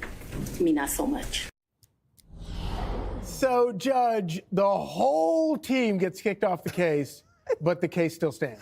Yeah, I have a feeling the case is going to disappear. They have several options. I mean, the court made the decision to throw her off, throw her team off, throw the office off. And in a case like that, it may go to another office within that particular region. Maybe the chief administrative judge will do that. But honestly, I just don't think that a prosecution of a sitting president, if they have to start ab initio from the beginning, it makes any sense now. But I just want to talk about that woman. That woman woman is an embarrassment to me. For her to walk into that courtroom like that, as if she's in charge, pointing her finger at the judge and everyone else, she would have been taken out in the paddy wagon, okay? I would never have tolerated that in a courtroom. That means it's like a circus down there, you know? End of it. That's it. The whole case should be thrown out. They were corrupt. $654,000. She gives her lover. He takes her on vacation. Then she says, you know, I really gave money back, but it's from the cash. Where the hell did you get the cash? You work for the state. That's all I have to say. So, Jessica, so back in June, Fani Willis claimed that the reason her case was falling apart is because she's a black woman. It doesn't really yeah, we kinda, go. Like, when you look at it now, in retrospect, it doesn't. That argument doesn't really kind of hold up, does it? Seemingly not. Sometimes it's not what's best to lead with, and there has been disappointment, obviously, in her handling of all of this and her team, especially because there was such clear evidence in the indictment, like, you know, Donald Trump calling Brad Raffensperger up and saying, find me, you know, thousands of votes that I didn't earn. Well, it wasn't quite like that. Or Trump allies pushing conspiracy theories. Don't conversations about the election. You haven't heard the evidence. What? Which is not illegal. Or, okay, well, what Rudy did, let's say, to those election workers. What he owes like $148 million or something like that. Okay, so those are real things that happened. And obviously, people are going to do whatever possible to make sure that Donald Trump doesn't face these trials. Eileen Cannon throwing aside that case, again, not because of the evidence, but because she says that because Smith she followed the law. Well, then why are there special counsels that have been appointed in other situations? She followed the law. But why have there been other special counsels appointed, but Jack Smith is the one that's a problem? Because he's the nuts. judge. Oh, it's the nuts defense. I think I'm done. They told me to let you finish. That's why I used one word. I appreciate it. Whoever said that, Amy, it was probably you. Thank no, it was you. Brett. Oh, Brett. So, Jesse, all of this comes out as more and more evidence kind of piles up that shows there really was a connection between the Biden White House and these prosecutions all over the country. So they're suing Fani to turn over the emails that show that she was in cahoots, and she won't turn over the emails. And she's probably stupid enough to write down colluding with the White House. So she's hiding it, and she's going to be held in contempt if she doesn't turn this over. I mean, it's with the cash in the box. So I'm looking forward to that. She was runner-up to Trump for Time Person of the Year for me. The shamelessness, the poor grammar, the poor pronunciation, the inability to grasp basic geography. I think she only has two routes for the career now. She could either be mayor of Atlanta or a Real Housewife of Atlanta, because she has all of the qualifications. And I'm gonna miss Fani. I loved her. Not in that way, Jessica, but not in that way, Jessica. Not the way Wade did, but I appreciate Fani from a television perspective. Maybe she gets a pardon. We'll see. But from Biden? Yeah, that's what I was thinking. So wait, everybody's just getting pardons? Every single person is going to get a pardon. What? Look, Joe Biden is just pardoning everybody. He's pardoning everybody. What is this? He first pardoned his son. Now everybody's just throwing the word out. I'm gonna get a pardon. Maybe I'm gonna get a pardon. Oh, there's gonna be a preemptive pardon. Oh yeah, you're gonna get a preemptive pardon. Like, when did it start? Shout out to Joe Biden, man. He's just pardoning every single person. I heard he's going to pardon Liz Cheney. We're gonna check out Liz Cheney after this, but he might be giving Liz Cheney a preemptive pardon. I'm telling y'all. But it is kind of interesting. All of this is playing out at the very moment where President-elect Trump wants to start cleaning house at DOJ. This kind of gives him an upper hand in all that. Absolutely. And imagine being Fani Willis. She thought that she was going to be a part of the takedown of Donald Trump. And she orchestrates the case and gets the mugshot. And she thinks, oh yeah, now the mugshot's going to take him down. And the mugshot makes him more popular. Then and then she was kicked off her own case for criminal activity. I mean, Honestly, Shakespeare could not have written it better. You are so right. It's so true. I have always believed that if Shakespeare were still alive today, Donald Trump would be his favorite character. He would rewrite all of his plays, all of his histories, all of his comedies, and Donald Trump would be like, he'd be from King Lear all the way to Falstaff, and he would love it. Falstaff. Wow, look at that. Shakespeare. Yes, he would love it. Click here. Yeah, he would love it. He would absolutely love it. Luigi Mangione. What do you guys think about Luigi Mangione? Kay Gimmer. Shout out to Kay Gimmer. She's one of the moderators on the channel. She's been doing a wonderful job. And I hope Kay Gimmer gets better. She spoke about a little some on the Discord. And if you haven't joined the Discord, if you want to join the Discord, what did I just do? Okay, yeah, I didn't do anything. So if you want to join the Discord, I'm going to put the link up there. But shout out to Kay Gimmer. Kay Gimmer, you haven't chimed in to this right here. Luigi Mangione, the UnitedHealthcare CEO killer, allegedly. What do you guys think? Everybody put it in the chat. Mangione is in federal, not state custody tonight, facing... Some people are saying this guy is a hero. They're saying he's a hero. You think he's a hero, or you think he's just running his own race? And this shouldn't be condoned? Because a lot of people now is raising money, is raising hundreds of thousands of dollars. Not him personally, but like his supporters are just sending in money for his lawyers, for his well-being and all that. Like, he has a lot of fans. Check this out. Fresh and largely unexpected charges on top of the first and second degree state murder counts, among others. A New York grand jury has indicted him on. Perspective now from CNN senior legal analyst Ellie Honig, also defense attorney Danya Perry. Like Ellie, she's a former federal prosecutor. We should also note that Karen Friedman Agnifilo, the suspect's attorney, used to be affiliated with her law firm. CNN's John Miller joins us too, as does New York City Judge George Grasso. Good to have you all on. John, I want to begin with you because you're learning new details about this tug of war, to some degree, between federal and state prosecutors. Well, that's right. And what we've been following today, and really since last night, is kind of a tug of war between the United States Attorney, the federal prosecutor in Manhattan, the place where Ellie Honig used to work, and the Manhattan District Attorney. So this morning, they were set up with barricades in front of 100 Center Street, the state courthouse. The judge was up on the 13th floor arranging where a camera would be to shoot the arraignment. There was a special arrangement made to book the prisoner in the district attorney's office, and by mid-morning they found out he wasn't coming to be arraigned in state court by the district attorney on an indictment of felony murder charges, including murder in the first degree. Instead, he was taken into custody by the NYPD, handed over to the FBI, and he was going to federal court. And this was hastily arranged, caused a lot of confusion. But what you're not seeing, and this is important to note, is, and we've kind of seen this before in other cases, any kind of battle between the FBI and the NYPD on who gets the arrest. Right. What you're seeing is federal prosecutors going for a jump ball on this case. The federal prosecutors using kind of a unique charge to go after a murder, which is usually a state charge. And interestingly, the state prosecutors using what is usually a federal charge, terrorism. Yeah, notable. Okay, Danya, you're a criminal defense attorney as well as a former federal prosecutor.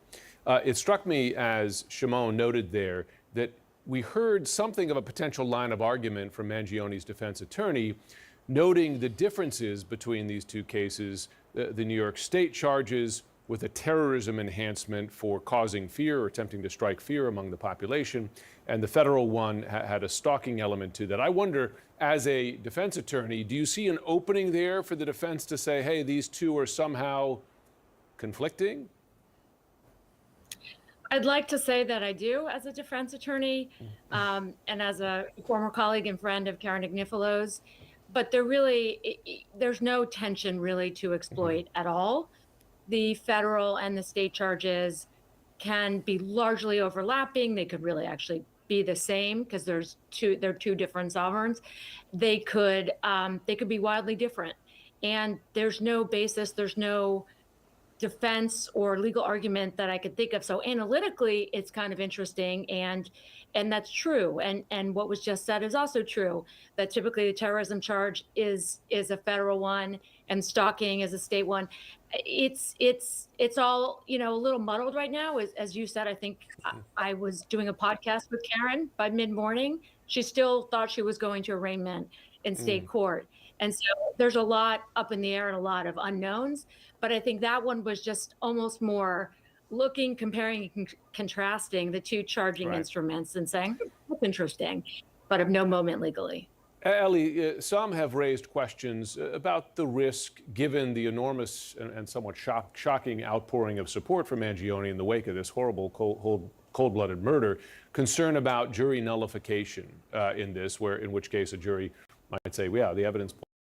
And this is what most Americans have been contemplating on. Do you think he's going to get a jury? Like, is he going to be judged or convicted or whatever by a jury of his peers? Because if he is given a jury of his peers, he's most likely going to walk. Like, most likely going to walk. Because this guy has fans. Like, literally, he has fans. TikTok is going wild. People are tattooing Luigi Mangione on their body, on their skin. People are selling his merchandise. DJs are putting his face in clubs and parties and carnivals. It's like, but this guy is a suspect.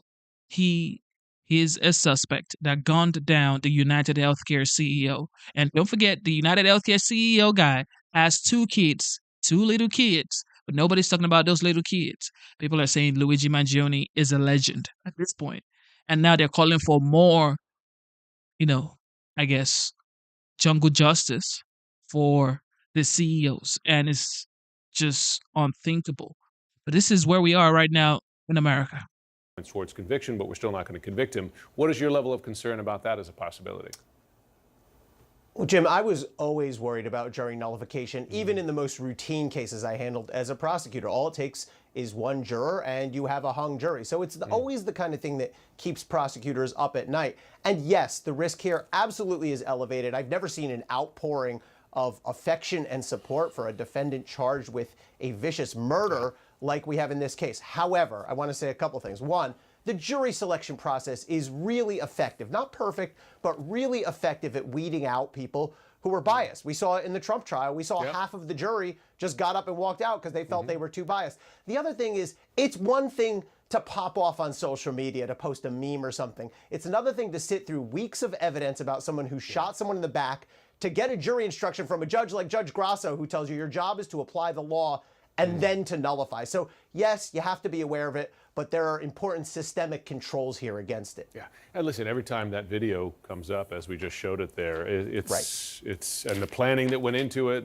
and what we're learning about his manifesto saying, right, this will tick a lot of boxes, and to whack an insurance executive. I mean, it speaks to planning. I wonder, George Grasso, I want to play a clip of something that Karen Friedman Agnifilo said on this program last week about Mangione's possible defense, another potential line of defense. I should note this was before she was announced as his attorney. Have a listen.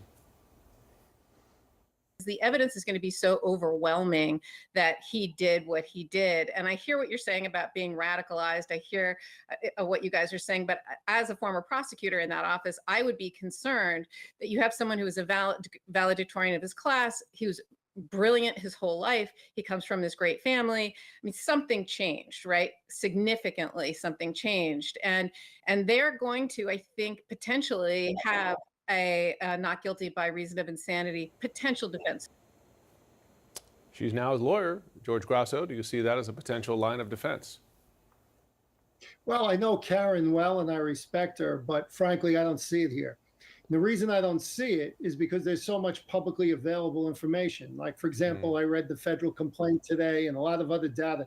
This is a very careful and methodically planned event, remarkable.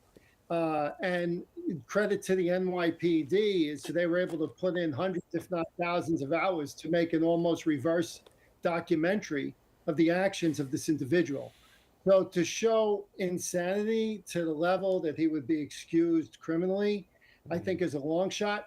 I also think it's really bad news for Luigi Mangione and good news for the rule of law, the action that the federal government took today, because that brings this case to a whole nother level, because the murder charge involves people aren't really talking about that too much, involves the death penalty is not available in the state of New York. And it also involves a methodology of, using the stalking laws to weave in murder, I think is pretty much right down the middle of the plate based on the evidence as we have now. On the other hand, Alvin Bragg, who will have to take a back seat here. He can talk all he wants and give press conferences that they're going to move on parallel tracks. They're not going to move on parallel tracks. The federal government is going to dictate the pace. And Bragg, I think he made the right move using terrorism to get to murder one, but that's kind of untested at this level. And if he got a conviction, would certainly go to the Court of Appeals. So for a lot of reasons, it makes perfect sense for the rule of law, for the federal government to go first, use all their leverage that they have with this being a death penalty case. Bragg takes a back seat. We see what happens there. And ultimately, we have justice. And anyone who thinks Mangione is a hero really needs a psychiatrist. I can't find anything heroic in stalking a man and shooting him in the back. A father or two, right, as well. So it's just remarkable to see that so common. Danya, did you see it playing out similarly here, that the feds have the upper hand now? Yeah, and I think Ellie would probably agree with me, having seen so many of these turf wars. The feds, I agree with the judge, the feds usually win that tug of war. We saw both acting U.S. Attorney Edward Kim and District Attorney Alvin Bragg, who grew up together at the U.S. Attorney's Office, actually speaking very nicely, as colleagues, but about we're going to run in parallel tracks. But in practice and in reality, that is not going to be the case. I do agree that the feds will surely go first, even though at first blush you would think these seem more suited to state charges. But when that's bumped up to first-degree murder, I agree as well with the judge, I guess, on everything, that makes it a lot harder and therefore easier for the feds to go first. One thing I would say, Jim, is at the statement that they issued from the U.S. Attorney today, they said that the current plan, so they left it qualified, that the state case, the DA's case, would go first. But that leaves them a lot of room to negotiate for pleas in both cases and to package them together. Okay. Luigi, nobody condones murder, especially when you have kids involved. This man was the head of his family. He has 2 kids. Now those kids are fatherless just because somebody wanted to take the law into their own hands. I don't condone that. It's absolutely absurd. Now, like I always say, you could do good things for bad reasons, and you could do bad things for good reasons. This is neither. This is like, nah. If you have some sort of disagreement, which a lot of Americans do have a lot of disagreements with the insurance companies, and that's why people are actually happy. This is why this guy has garnered a lot of supporters, because people are not happy with the insurance company. This is just the facts, okay? A lot of Americans, probably like 70% of Americans, or maybe more, do not like the health insurance company in the United States. Just the way the health care system is being ran in the United States, a lot of people don't like it. And that's why this guy is just getting so many supporters. And of course, the people on top are going to be like, this is not something you should be condoning. However, the people under, most of the people under, not everybody, but a lot of people under who have sick family members and have gone through the healthcare system, gone through the insurance system, and it's like, this is total BS. But this is not the way to fight it. Okay, you could protest and you could do any of those stuff. But like to go end somebody's life, that's absolutely uncalled for. And now he has to face the full consequences. But if he's been given a jury of his peers, I'm not sure he's going to see inside of a jail or a prison because he's going to walk.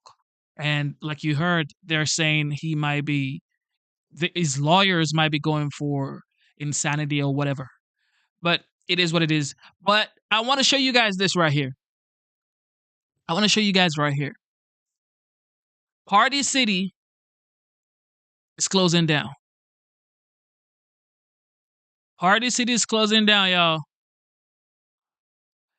For the Dems, the Democrats in the chat who always say Joe Biden has been the greatest president of our generation. There you have it. Another huge top, absolutely needed company because kids have parties. Christmas is coming. Now, Party City. This right here is fresh from the oven. This is 4 minutes ago. Today's Friday, December 20th, 2024. Okay. No. This was updated today by 3:06 p.m. today. Party City is going out of business. Says New York CNN, Party City is closing down all of its stores, ending nearly 40 years in business. 40 years in business, guys. 40 years. Shout out to Bidenomics is working, chat. That's all I can tell y'all. Bidenomics is working. Okay? For the Democrats in the chat, Bidenomics is working. This is what you get sending Party City. I remember, like, even for my spouse's birthday, we went to Party City to get her balloons and decorations. Every birthday, we go to Party City to buy my beautiful, gorgeous daughter a balloon. Now, Party City is closing up, boo-boo. You're not going to be able to buy balloons in Party City. Oh, yeah. I'm telling you.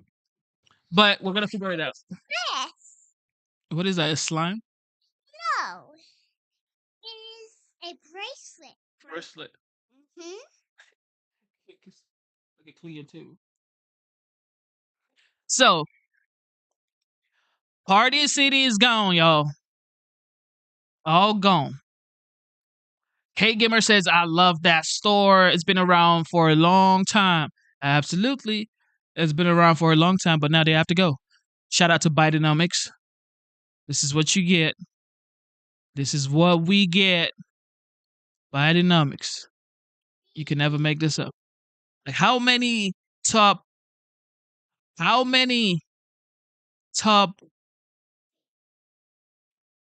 companies like this, very essential companies like this, have gone under the Biden administration? How many? Something is wrong, guys. This is just unsustainable.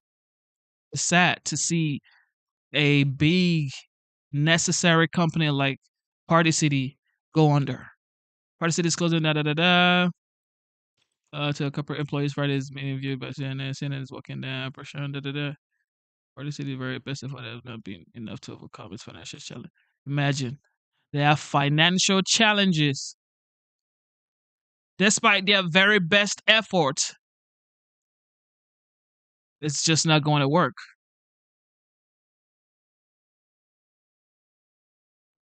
Oh man, it says it's really important for you to know that we have done everything possible that we could to try to avoid this outcome.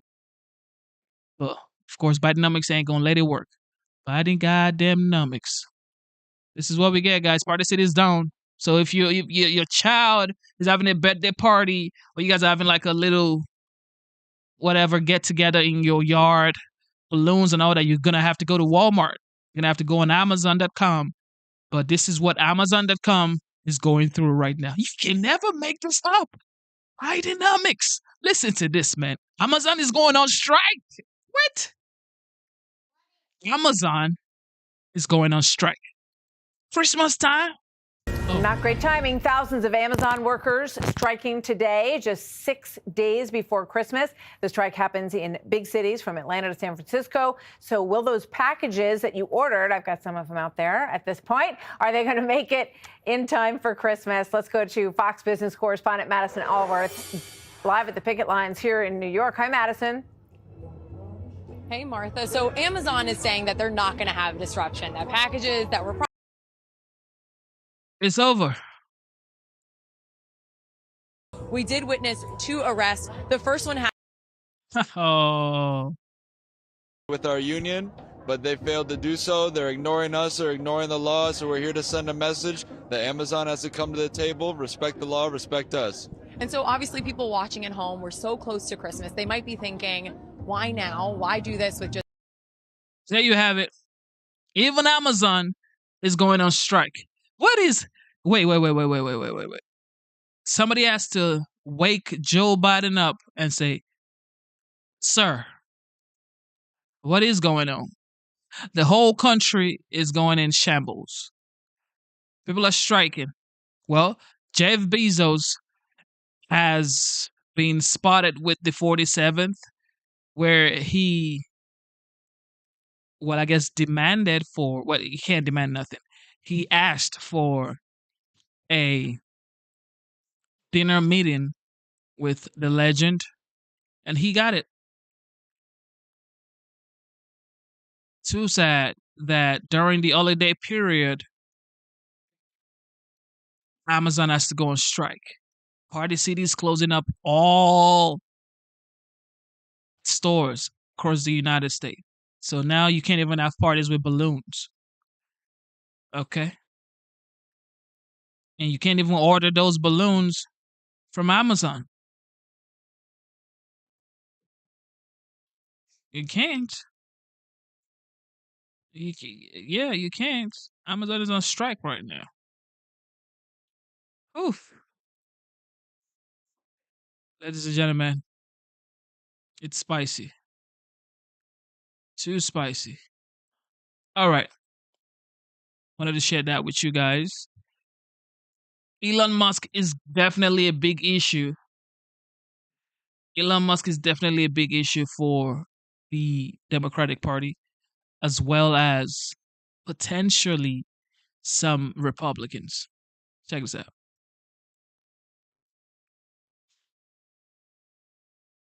Charlie Hurt got up early for us. What's happening, Charles? Nice to see you, sir. As of 7:23 p.m. East Coast time last night, here we go. Elon Musk, a super fair and simple bill was put to a vote, and only 2 Democrats in Congress were in favor. Therefore, responsibility for the shutdown rests squarely on the shoulders of Representative Jeffries. I guess that was version 1.0, right? Because then we got a version 2.0, and this morning it's 3.0. What do you think about now the pressure that Vivek and Elon applied to lawmakers on X 2 days ago was profound, I would say. And what I've thought for a long time is when companies don't experience that pressure, they freak out and they fold. And we have seen that over the past 4 years. So when lawmakers see that pressure, they kind of freaked out too a little bit. How is this new relationship going to go? And can we say whether or not the incoming president is happy with it or satisfied yet? Well, it's going to be a rodeo, and it's starting early. But not only is it a freak out for lawmakers who are not used to that kind of pressure, I think to some degree it's also, it has to be sort of weird for Elon Musk and Vivek Ramaswamy to be dealing with this whole art of herding cats, which is not like running a company or running an assembly line where you can actually make decisions that make sense and make changes. It's going to be a whole lot more complicated than that. And of course, Democrats are sitting on the sidelines just sort of like laughing at all of it. I do think it's kind of interesting that the best thing that Republicans can do is the smallest temporary fix that doesn't fix any of the massive problems in Washington, but just gets them until the new year when they have a whole lot more, not a whole lot more, a little bit more power and a little bit more room to maneuver. And Democrats are doing everything they can. They will vote almost unanimously to prevent them from getting that one little soft kick to across the Yeah, the because Democrats, they can't find their footing on a policy or a message. The only thing that they can figure out a way to do is play a little politics and see if they can drive a wedge. So here is call for number 2. This is the media and the Democrats saying that Elon Musk's in charge. Shameful that they allowed Elon Musk, who now everybody's calling President Musk, to blow this deal up. Musk decided to change the deal. Do I call him President Musk? We are in completely unprecedented times. The world's richest man, an unelected contractor reaping billions in government contracts, is calling the shots in the Republican Party. Who is in charge? Okay, so I've talked about the Democratic bat signal. So it went out this morning. What did Divide and conquer. This is what the Democrats will be doing for the next 4 years. They will try to put Elon Musk against Donald Trump. And if they're smart, if they are both smart, both of them, they won't let this get into their head, because it's like those are two power players. Trump is the duly elected president of the United States, 45th, now the 47th. Musk is the wealthiest human being financially that the world has ever seen. So these are two power players. They need each other to change the game. But one thing is for sure, Trump has changed the trajectory of politics in the United States. And this is what kills the Democrats. This is what is bogging their mind. It's like, how has this guy amassed so much influence? How is he doing it? He's doing it by talking directly to the people. He's doing it by saying what the people are already saying. They don't like the way the border is. They already said that. He's just echoing it. They already said they don't want to send billions of munitions to other countries to settle wars that are unnecessary wars in the first place. And you guys say, you know what? We're going to stand for democracy. Somebody's going to have to stop Putin. No. Okay? Nobody cares. Okay? Nobody cares. People are suffering here in the United States, working 2, 3, 4 jobs just to pay their bills. But you want to send billions of munitions to another country. Now, as of today, the government just passed a $1 billion whatever deal to Ecuador. $1 billion to Ecuador. And it's like the people in North Carolina are still figuring out what to do with their lives with the hurricane. So the people are just fed up, tired, absolutely tired. This is why the people voted for Trump massively. And if the Democrats don't look in the mirror and actually listen to the people, 2028 and 2032 will be even brutal, like absolutely brutal for them. Listen to the people. It's called public servant. You're serving the people. Don't try to tell the people what you think. Okay? Listen to what the people are saying. The people say they don't want this. Support that. Easy. Rosa DeLauro just said, she said, the world's richest man, okay? Here's Hillary Clinton tweeting this. If you're just catching up, the Republican Party, taking orders from the world's richest man, is on course to shut down the government over the holidays, stopping paychecks for our troops and nutrition benefits for low-income families just in time for Christmas. So the word has gone out. This very rich woman is going to say that the world's richest man is the one who is evil here. There's so much going on here. Well, just to be clear, Elon Musk is operating in unison with Donald Trump. This is, he is not. Donald Trump is president. You know who's not president? Hillary Clinton. You know who's never been president? Hillary Clinton. You know who? I was actually trying to think this, going through the math. I don't think there's any person alive who has had more votes against her for president of the United States who's never been president.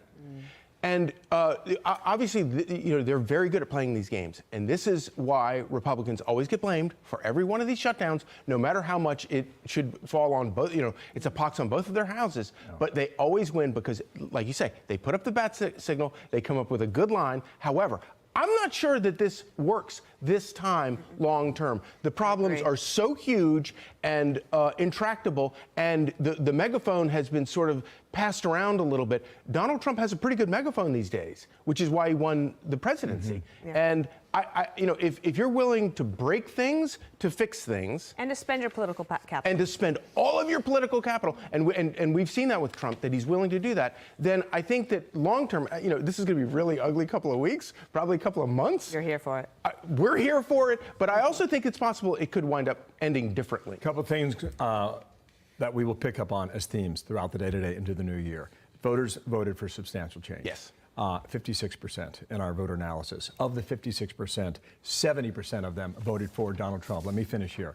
Biden, all right, NBC News, Biden's on the sidelines. Congress scrambles over looming shutdown. So just watch these stories throughout the day today and into the weekend until they figure something out eventually. Charlie, thank you, Sarah. Yep.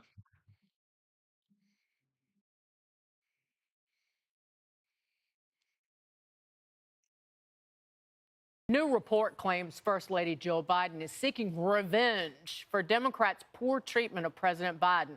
From the coup to take Biden out of the presidential race to the backlash over son Hunter's pardon.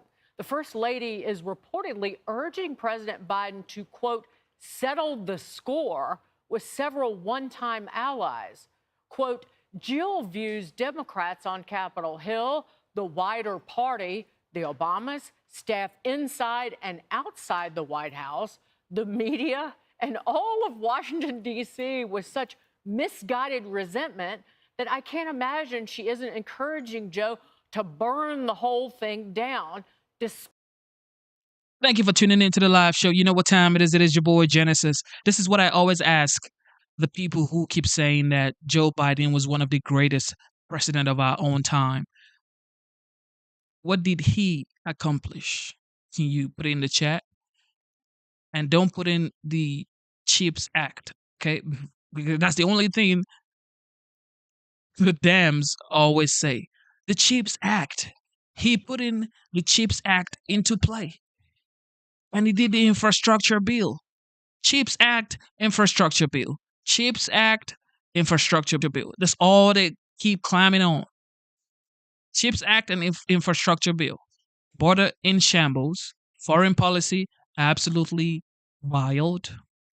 Inflation going goo goo gaga. Everybody's in distress. There's like right now there are a lot of homeless people compared to when Trump was president. Price of gas has gone up. Mortgage rate is off the chart. The Feds just cut rates like 0.25%. What is that? But okay. Dems are still going to protect their own, which is, it is what it is. That's what they do. All right. Somebody said in the chat here, in the vertical chat, Trump's action spoke louder than words. Absolutely. Absolutely. Right to try. First Step Act. Opportunity zones. And for people who don't know about the First Step Act, that was the prison reform that Obama could not get done. Or maybe didn't just, I don't know, maybe didn't want to do it. But the First Step Act freed a lot of people from different backgrounds, different race, different creed. Helped a lot of people. Prison reform was like one of the biggest things that I think Trump did. But he also did the Abrams Accord. The border was safe. Nobody was talking about the border because that wasn't even a conversation. Okay. Ukraine, Russia never existed. Never existed. There was a little tension, but not to this level where you have to fund what's going on. And then people have been dying for over 2 years now. Israel and the Palestinian people, Iranian people. So all of this stuff is just, it's just, nah, we're not going to take this. Thank God an adult is back in the White House on January 20. Yeah. It's on, guys. Despite his better judgment. Yowza. Michelle? You know, it makes you wonder if Jill planted some butter or grease on those steps that Nancy Pelosi recently slipped on? Oh. Like if she got there first and sort of oiled the steps so that Nancy might fall and break her hip. Did anyone else think of that about Nancy Pelosi falling and breaking her hip? We kid. You know, we kid. But listen, they're so concerned about his legacy right now, but they continue to diminish it with the student loans, with the pardons and the commutations, with all of these stupid things that they continue to do and say. And the Hunter Biden, you know, I think it was PolitiFact the other day said the lie of the year for 2024 was Trump's and Vance saying that Haitian immigrants were eating pets. Hang on, that's the lie of the year? Not, I will not pardon my son? Not Joe Biden sharp as a tack? That's not the biggest lie of the year. They called the Haitian immigrant lie so consequential. Like saying that Biden was on his game wasn't consequent. I beg to do. This is a dishonest administration. It has been, and everything around it is. I'm not suggesting that you know something about revenge, Emily. It is in my DNA. Emily. However, this doesn't seem potentially off base to suggest the anger inside the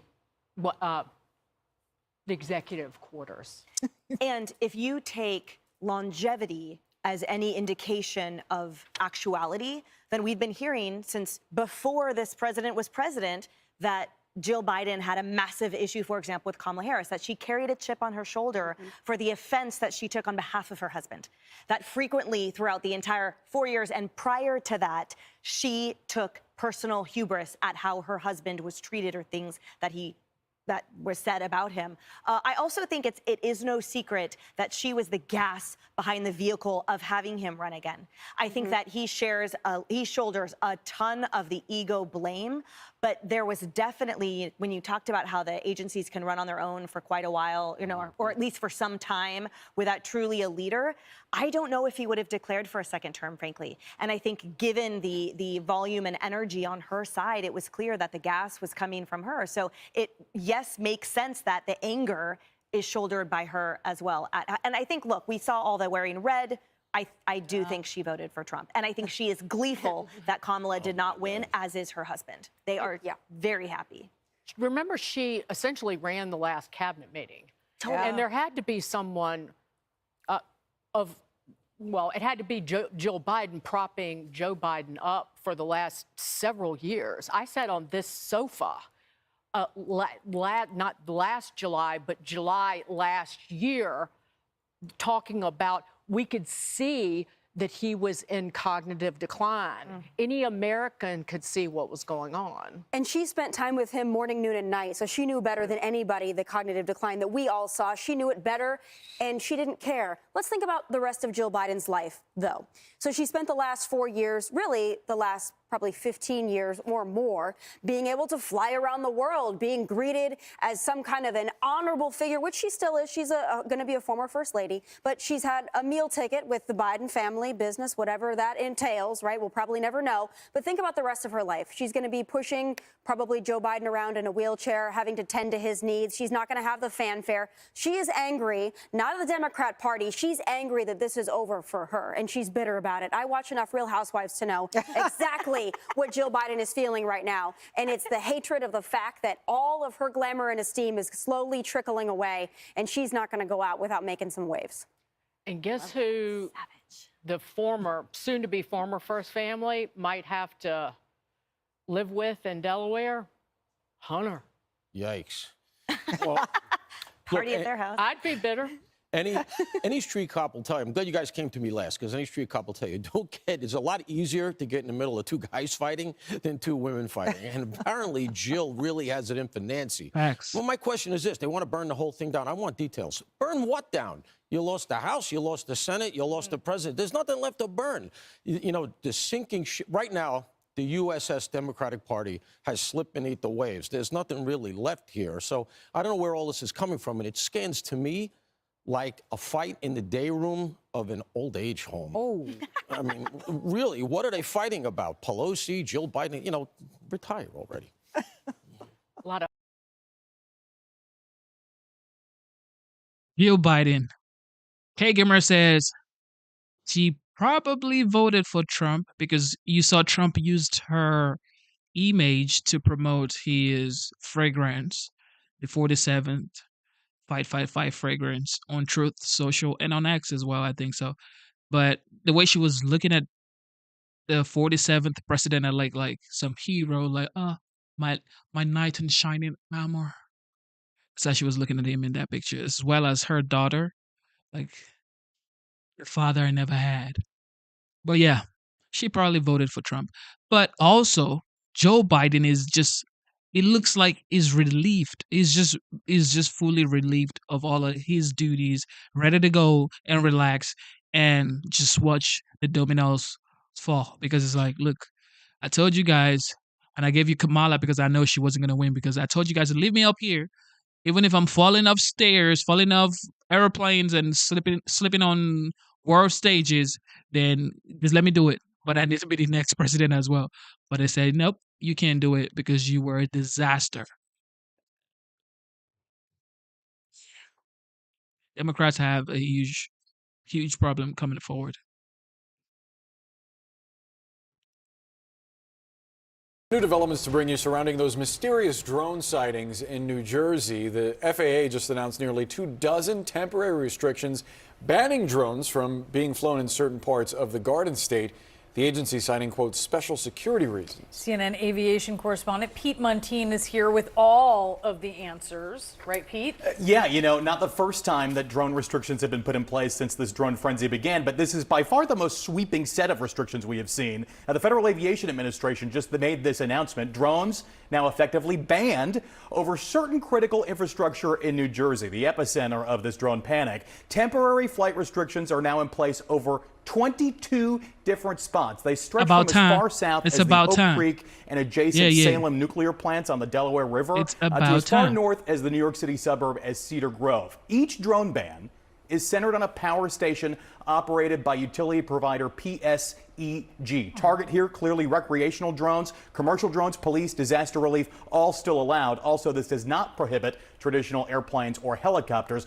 Want you to read here, though, the text of the notice to drone operators. It essentially says, mess around and find out. The United States government may use deadly force against airborne aircraft if it is determined that the aircraft poses an imminent security threat. The keyword deadly force. What is not clear is why these specific spots. Remember, the purported drone sightings that initially kicked all of this off were initially associated with military bases, and one of the first drone restrictions to be put in place was over Picatinny Arsenal. It's where the United States Army conducts a lot of weapons testing. So still a bit of a mystery here, and the FAA says it put these restrictions in place at the request of the Department of Homeland Security. It says it is doing this out of an abundance of caution, but still no specific imminent security threat. Mess around, find out. That is the. That's on I wanted to use the more colorful language. Yeah, that's daytime television. That's on the Muntean family crest. That's right. Speaking of mess around, find out, Pete. You talked yesterday as you were doing a report about these drones in New Jersey that there had been an uptick of people pointing lasers at planes, seemingly trying to point lasers at these drones, try to figure out what they are.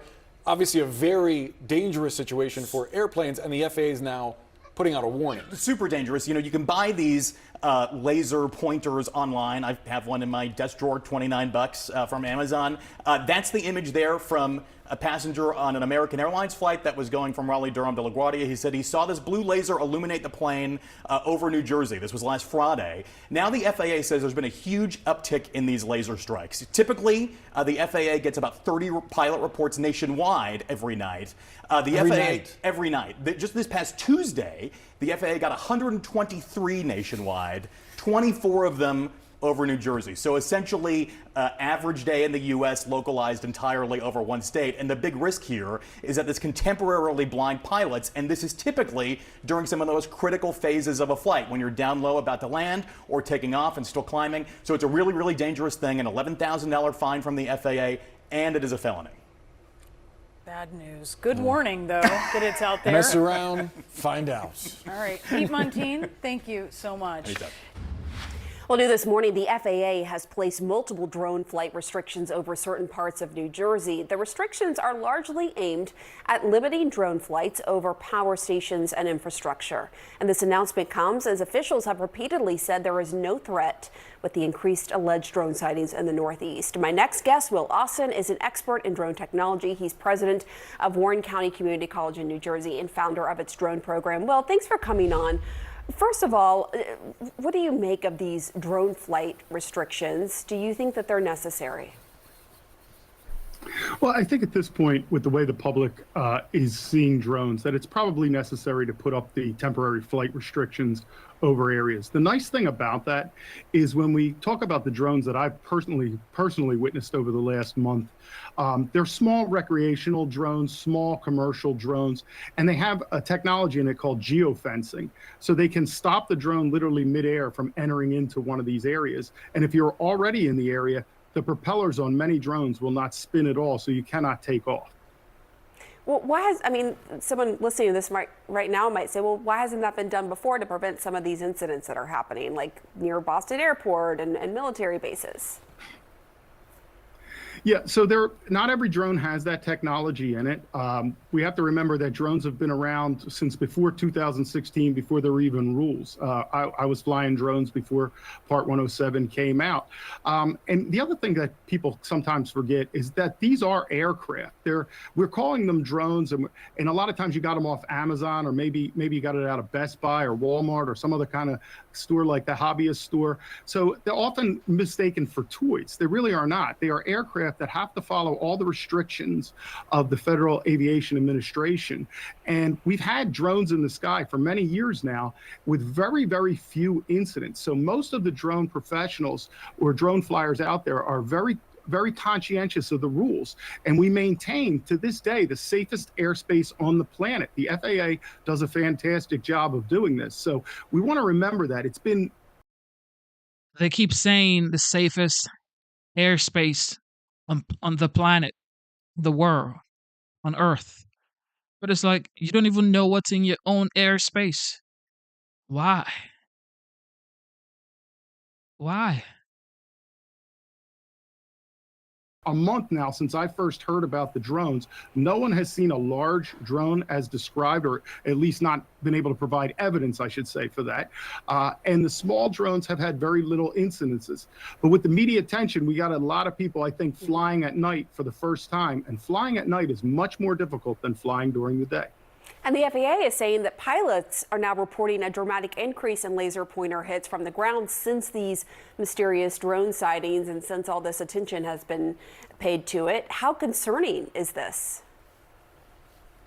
Well, to me, it's very concerning. And because if one of those laser pointers was to hit a pilot, especially on takeoff and landing when it is the most hazardous for aircraft, it could affect their orientation. They could be disoriented, and it could affect their ability to land that plane or take that plane off safely. So you don't want to point laser pointers at anything in the sky, especially this time, well, ever. But think about all the people coming and going for the Christmas holiday. We're about to end our semester here, as are many other colleges. A lot of kids are going to be flying home. You don't want to be doing this because the drones that are in the sky right now there has been no evidence that they pose any kind of threat. And it wouldn't matter if they did. Your laser pointer is not going to have any impact on that drone. The only thing you can do with that laser pointer is affect manned aircraft in a negative way. All right, important message there from you, Will Austin. Thank you. Okay, so hey gamer, it's not coming up on my end. So we are going to go back to the bill that they're working on right now. Well, it's already going to pass anyway. It's already going to pass. So, yep. We're going to go back here and then we're going to finish that.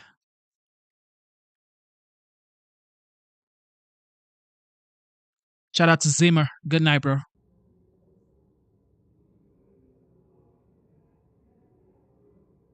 Where were we? I think we're here.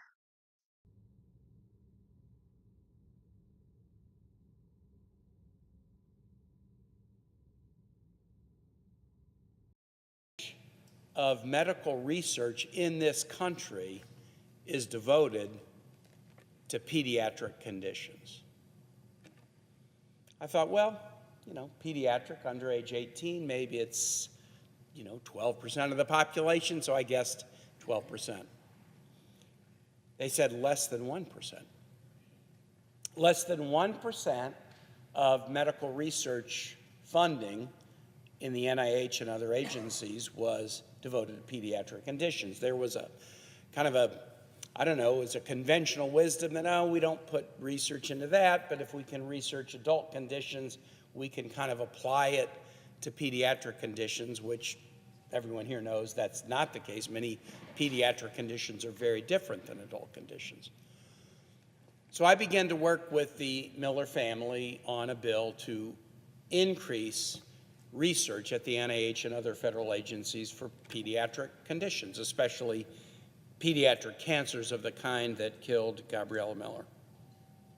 The following year, in 2014, I partnered with Virginia Congressman and then a Republican leader in the Senate, Eric Cantor, and others to pass the Gabriella Miller Kids First Pediatric Research Program to fund NIH research on pediatric cancer. And the tenure bill that we passed is up for reauthorization this year. I've partnered with Senator Jerry Moran, my colleague from Kansas, to reauthorize it with the support of colleagues on both sides, numerous colleagues. The Republican House has passed a version of this bill. The lead sponsor on the House side is Congresswoman Jennifer Wexton, who is retiring because she has been diagnosed with an aggressive form of supranuclear palsy, which is an advanced form of Parkinson's disease. My colleague Jennifer Wexton is no longer able to speak without an AI-assisted device. But in this last few days of her time in the House, she has made the passing of the reauthorization of the Gabriella Miller Act her chief priority. The reauthorization was included in the health package in the bipartisan version of the CR bill that we negotiated with the House. But that package was left on the cutting room floor of the CR that was just passed the House, and advocates of the bill, including Ellen and Mark Miller and others who care about pediatric research, were bitterly disappointed. I'm going to vote for the CR when it comes over from the House. But if I'm going to have to explain to advocates that I share their disappointment for the fact that this 10-year program, which has now produced more than $125 million in research into pediatric cancer, is going to be left on the floor, I have to at least make an effort here on the floor to authorize this program going forward. The good news is the bill that Representative Wexton has put in the House was authorized flat funding for another 5 years, and I give credit to my colleagues on the Senate Help Committee because the Gabriella Miller Act was reauthorized in the Senate for 10 years at an increasing level of funding, beginning at the current funding level of $12.5 million a year, escalating to $25 million over the course of 10 years. But time is late. No time to fool around. The bill that has passed not only a committee but a House was passed in the House of Representatives, 5-year funding at its current level, $12.5 million a year, to continue to invest in research into children's cancer and pediatric conditions. I respect my colleagues' sincere commitment to responsible federal budgeting. And one of my colleagues, Senator Paul, I've worked with him to hopefully lift an objection that he had to this bill by agreeing to work with him to make sure that there's not other overlapping programs where we're spending money to do the same thing. We have recently talked about other legislative initiatives that we'll work on together. My understanding as I stand here today is with this commitment I've made to Senator Paul, he's dropping any objection to including this by unanimous consent. And I think while it's not everything I hoped, and it's not everything that the Senate Help Committee did in a bipartisan way, it would continue this important program. Gabriella Miller, when she was diagnosed with brain cancer at age 10, didn't go quietly into the good night. I think that's a Dylan Thomas line. She instead said, I'm going to raise every bit of money I can for cancer research. And in the last year of her life, she raised hundreds of thousands of dollars in cancer research on her own, with little bake sales and fundraisers. And the brain tumor that was in her brain was the size of a walnut, and she created a nonprofit foundation called the Smashing Walnuts Foundation.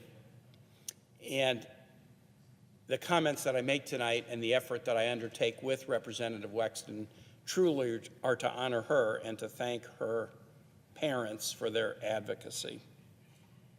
In particular, I really want to thank her mother, Ellen Miller, who's been a force of nature in creating this program and keeping it going. And we need to keep it going.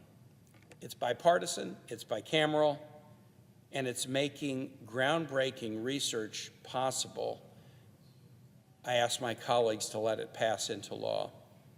And so, Mr. President, I ask unanimous consent that, as if in legislative session, we should ask the Committee on Health, Education, Labor, and Pensions be discharged from the further consideration of H.R. 3391, and the Senate proceed to its immediate consideration. The clerk will report. H.R. 3391, an act to extend the Gabriella Miller Kids First Pediatric Research Program at the National Institutes of Health and for other purposes. Without objection, the committee is discharged, and the Senate will proceed to the measure. I ask unanimous consent that the bill be considered read a third time.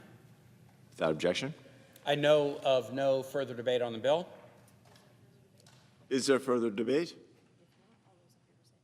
If not, all those in favor say aye. Aye. All opposed, no. The ayes appear to have it. The ayes do have it. The bill is passed. I ask that the motion to reconsider be considered and made and laid upon the table. Without objection.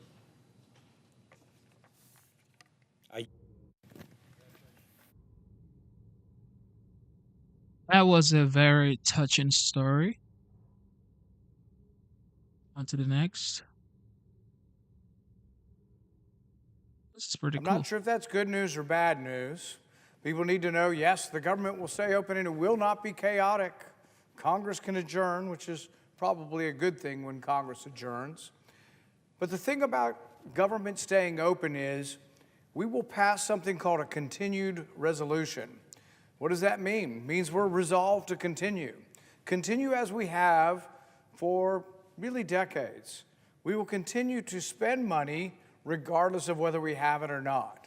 We will continue to spend money at a pace such that we will accumulate about $2 trillion in debt each year. The deficit will be about $2 trillion. Now, the spending is comprised of a lot of different areas. It's about $6.8 trillion in spending, and we bring in about $4.8 trillion in revenue. So it's about a $2 trillion mismatch. A lot of the spending is entitlements. Probably 2/3 of the spending is entitlements, but this body refuses to address entitlements. So as part of the continuing spending tonight, keeping government open, all of the entitlements will be taken off board, and there will be no reforms to entitlements, no reduction in spending in entitlements. They will continue growing, somewhere between about 5% and 6% a year. Almost everybody on both sides of the aisle acknowledges that entitlements are the problem. Entitlements are driving the debt. What we vote on, people call a budget, or another word, they call it discretionary spending, is about $1.7 trillion or so, about $2 trillion. Of that $2 trillion, about half's military, half's not military. Well, the military's been taken off the table also, primarily by Republicans, but Democrats complicit as well. No military spending will be addressed, no waste in the military will be addressed, and the Pentagon will not be audited. They've said for decades the Pentagon needs to be audited, and the Pentagon says we're too big to be audited. Leave us alone, we are too big. Occasionally we'll find some things, $500 toilet seats or, $800 hammers, things like that. But overall, we have no idea where the money's going, and neither do they. They sometimes talk about hundreds of billions of dollars really literally missing, that they have no idea. But it's taken off the table because the powers that be say military is sacrosanct, cannot be looked at, and must have increased spending. So all the entitlements are going up. That's 2/3 of $6.8 trillion.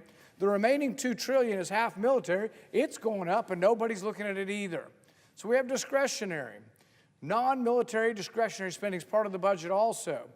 And we couldn't come to an agreement, but other than we're going to be resolved to continue spending at about the pace we are. It'll be short term, and that would be bad enough because the spending will accumulate and is accumulating about a $2 trillion deficit. But that's not enough. This has been a horrendous week for fiscal conservatives because we are not going to just continue as we have been doing, continue loading on the debt. We are also adding to it in a dramatic fashion.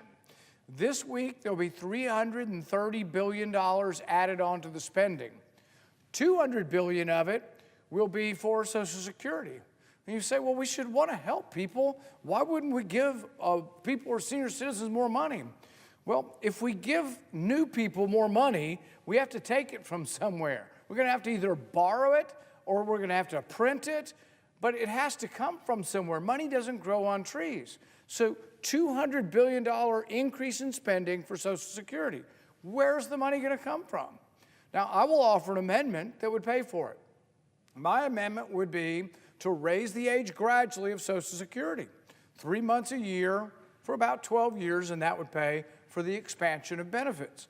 I think that's the only responsible way to do this. You want more benefits for people? You can't just, push the bankruptcy of Social Security and say, well, yeah, it'll go bankrupt in about 9 years, but maybe I won't be here, or maybe I won't be alive, and maybe it'll still exist for people.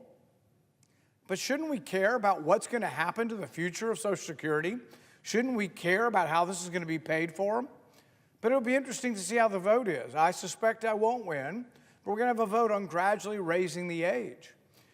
But here's the rub of how difficult it is and how far behind the 8 ball we've become. I proposed this solution 12 years ago, 13 years ago. When I did, it fixed 2/3 of the shortfall. If you raise the age gradually from 67 to 70, about 2 or 3 months a year, it wiped out most of the shortfall and fixed the problem 13 years ago. If you do it now, it only gives us 1 more year of solvency before bankruptcy comes. So we've taken a problem that was eminently fixable a decade ago, and at this point, if we were to do, and my amendment were to pass, it would pay for the expansion, but still the system is going bankrupt because we just keep adding stuff to it. Most people don't realize this, but Social Security actually will give you money no matter what your income is if you have teenage children and one of the parents is over 65.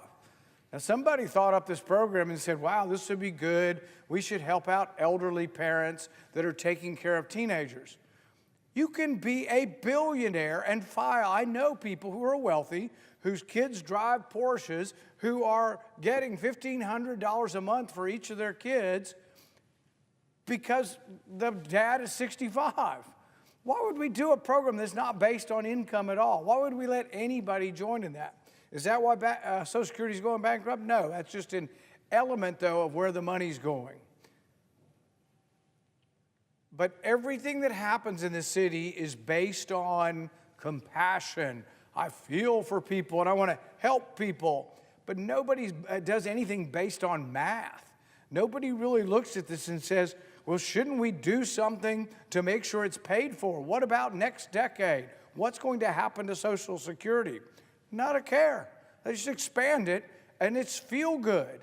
You know, the free lunch, the mantra of free lunch is good. Here's stuff. Here's manna. Here, we're going to give you more money. Just be content. Take some Soma.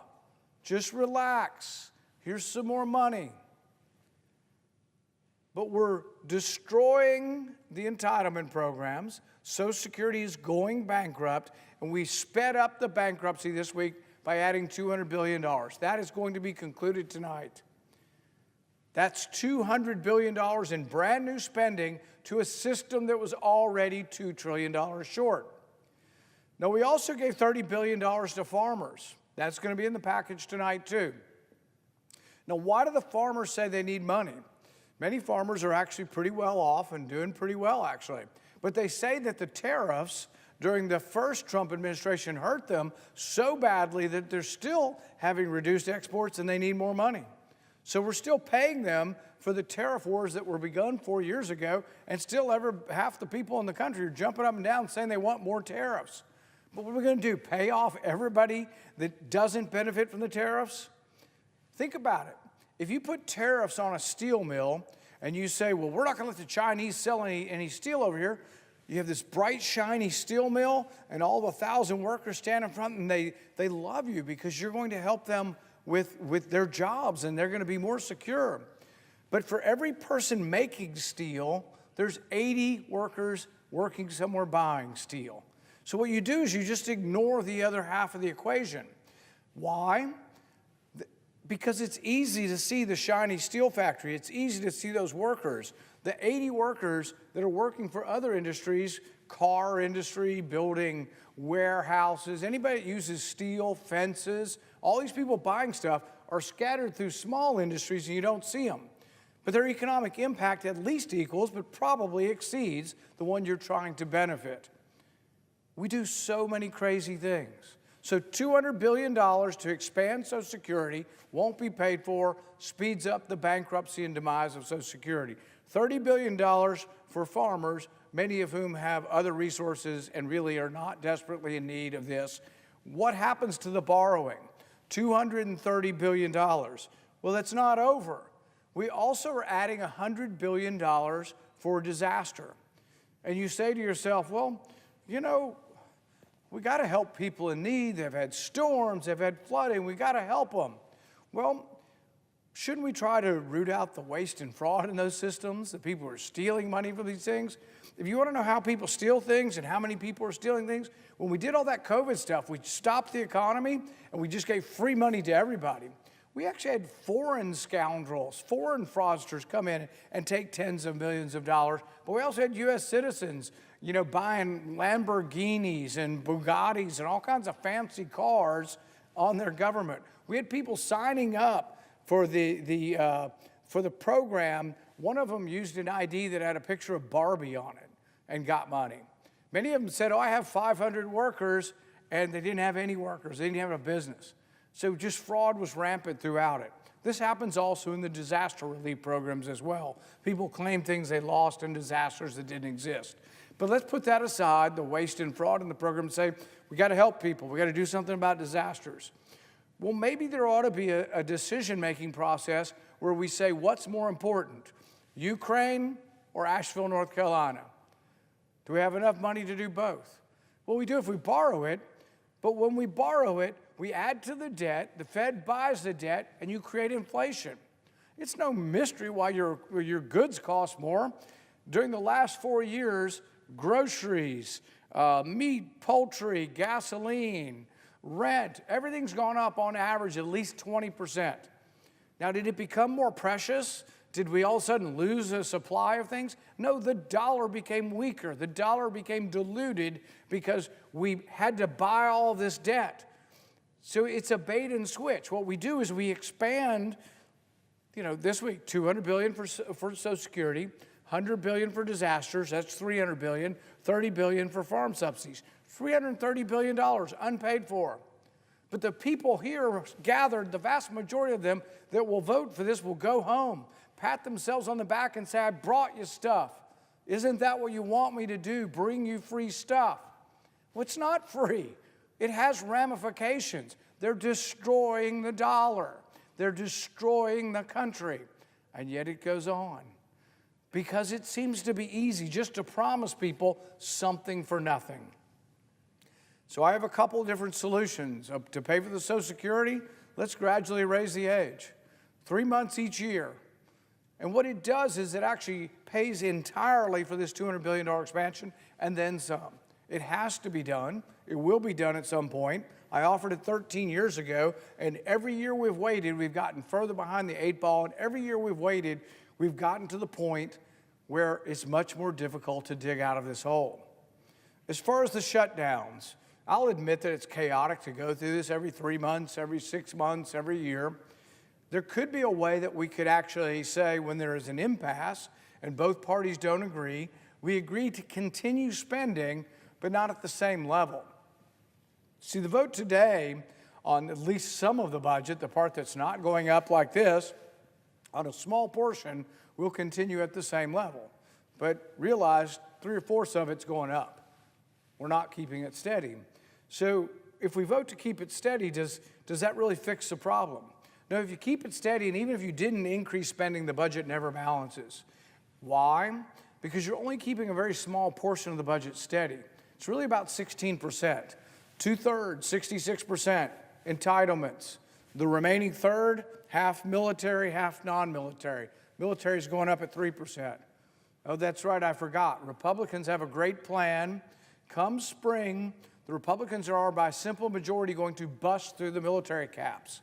The military caps are put in place, like all other caps, to try to restrain spending, and they're ignored. But in the spring, the first reconciliation package that Republicans will pass with a simple majority is to bust through the military caps. Military doesn't have enough money. We spend more on our military than the next 8 countries combined, and yet it's never enough. People say we're going to find waste and fraud. I'm all for it. I'm a big supporter of looking for waste and fraud. I'm a big supporter of getting rid of it. Guess what? If you don't look at the entitlements, you're not a serious person. If you don't look at the military, you're not a serious person. The problem will go on. In the first Trump administration, $8 trillion were borrowed. I'm a fan of Donald Trump. I supported him. I voted for him. But we borrowed $8 trillion. During the Biden administration, coincidentally, we borrowed another $8 trillion. They were equally fiscally irresponsible. Now, at least during the Trump administration, you could argue there was, COVID and the pandemic and all that. But the reaction was too much, and the lockdowns were not necessary. They didn't save any lives through the lockdowns, and we spent a ton of money that we passed out for people not to work. But the bottom line is, when you look at all of this, we have this enormous problem. I'm all for eliminating the waste and fraud. It's not enough. You have to look at the entitlements. You have to look at the military. Currently, we look at only about 16% of the budget. If you eliminated all of that, it's called non-military discretionary, it's part of the budget, you eliminate all of it, which isn't going to happen, the budget still never balances. You have to look at all the spending. We're not looking at any of the entitlement spending. In fact, it's worse. Entitlements are driving the debt, almost everybody agrees with it, and we're expanding the entitlements. Social Security, beginning in 2021, Social Security for the first time pays out more than it brings in taxes.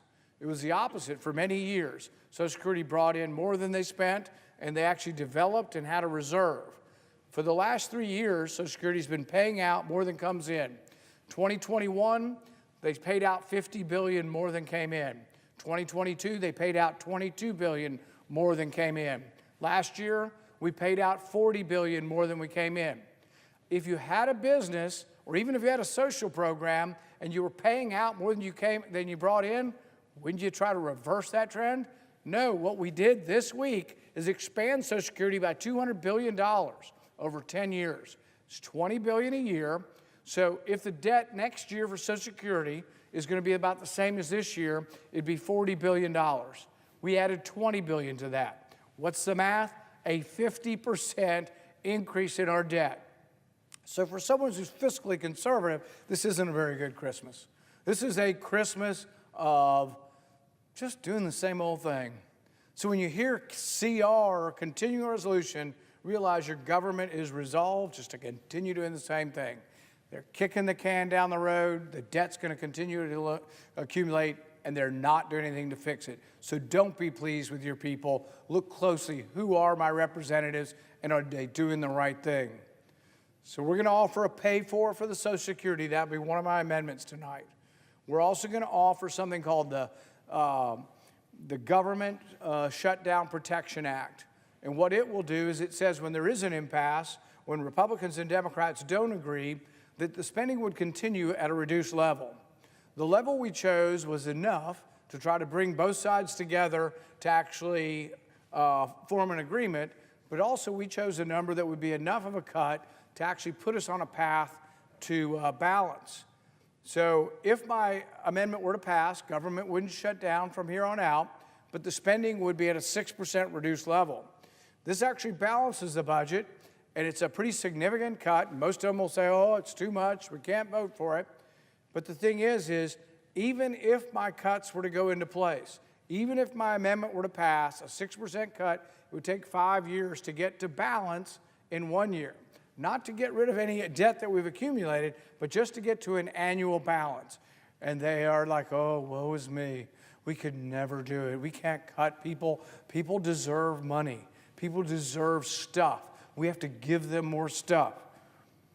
Do you know that the European Union, 16 out of 28 countries in the European Union, who many of them are considered to be socialist, actually balance their budget? I met with a socialist from Sweden. He was more conservative than everybody across the aisle. He was more conservative than half the Republicans up here because they thought that actual entitlements should be based on the economy. Their entitlements actually go down when the economy goes down. If the economy shrinks, their entitlements shrink. Just everybody knows it's going to happen. It's a bad year, you're going to get a little bit less. People would go nuts here. We do the opposite. So during the last 4 years, they created so much inflation that people's costs went up 20%. What do? We have to give cost of living adjustments to those on Social Security, and we did, but we were short even more money, and it made the problem even worse and sped up the bankruptcy of Social Security. So my amendment would say we actually have to reduce spending. Now, some people say to conservatives, both in my party and the others, they say, oh, you people are unrealistic. You'll never vote to raise the debt ceiling. But even if I had my way, and we got cuts significant enough that I think the American people would accept, but most of this body wouldn't, and we balanced the budget in 5 years, we would still accumulate debt over those 5 years. And I would vote to raise the debt ceiling during that brief period of time as we were on the way towards balancing our budget. But none of that's going to happen. What we're doing this week and what both parties will be complicit in, and I mean both parties, every Democrat here will vote for this bill, I assume.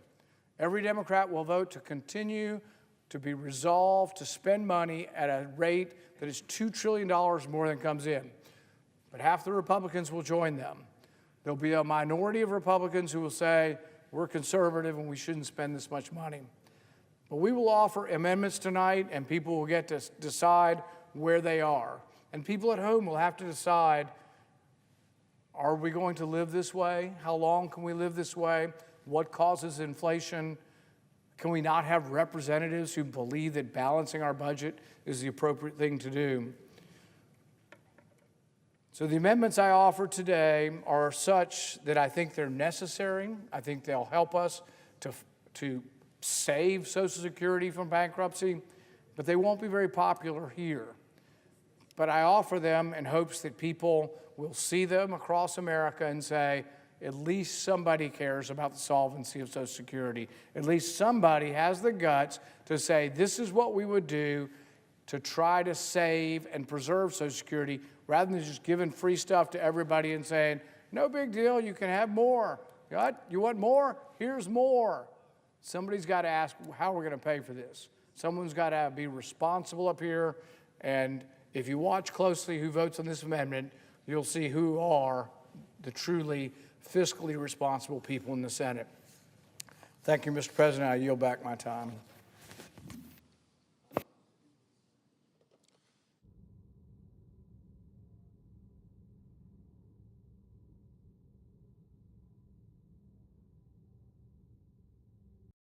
Is the right of all mankind according to our Declaration of Independence.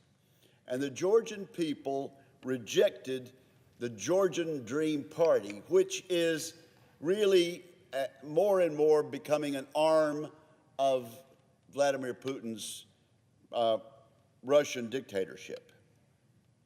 The Georgian people, when they voted, rejected Bidzina Ivanishvili, the pro-Russian oligarch behind the party. This is similar to what other free voters have done in other countries around in that area. Decade or so ago in the Republic of Ukraine, in the recent Romanian elections. It's happening also in Moldova. The people there do not wish to be under the thumb of a reincarnation of the Soviet Union under Vladimir Putin's dictatorship. And so they voted against the Georgian Dream Party, but the Georgian Dream Party, in charge of the election machinery, has tried to rig the election. And so the people of Georgia have risen up in response. And the Georgian Dream government, an arm of the Putin Russian government, has responded in tyrannical fashion. The Georgian Dream Party has worked to overthrow the will of the voters and has marshaled the power of the police to crack down violently on peaceful protests. In a number of days, Mr. President, the Georgian Dream Party could actually forcibly remove the democratically elected president of Georgia from power. Now, the Biden administration has taken baby steps, long overdue, and I wish they would be more forceful. Our American administration has now publicly sanctioned 2 individuals. The state and treasury departments have sanctioned a senior ministry official and the Georgia minister of internal affairs. Now, what do the sanctions involve? They involve blocking the offending officials of the Georgia Dream Party from transaction in American banks. We can do that. They've frozen any assets these Russian puppets have owned in the United States and revoked any visas they have for our country. And I applaud the administration for these steps, but they could do so much more. Of course, in response, the Georgia Dream Prime Minister, Kobakidze, announced that he would decorate these 2 sanctioned Russian puppets and give them state honors in their roles for quashing the protests. This is what's going on around the world. This is how tyrants act. Georgia Dream has thumbed its nose, of course, at our somewhat half-hearted measures. And so it's time, I would say, for the United States to demonstrate more decisive and timely resolve. Half measures are the wrong message at this point. So I call on the Biden administration to sanction the leaders of Georgia Dream, including Bidzina Ivanishvili, Kaska Kadzladze, and Prime Minister Kobakidze. The Republic of Georgia is the home of freedom-loving people. They were once under the thumb of Moscow, and they do not wish to go back. Vladimir Putin would like to have Georgia back in its orbit, just like they would like to have Moldova back in their orbit, just like they even wish to have Romania and certainly Ukraine.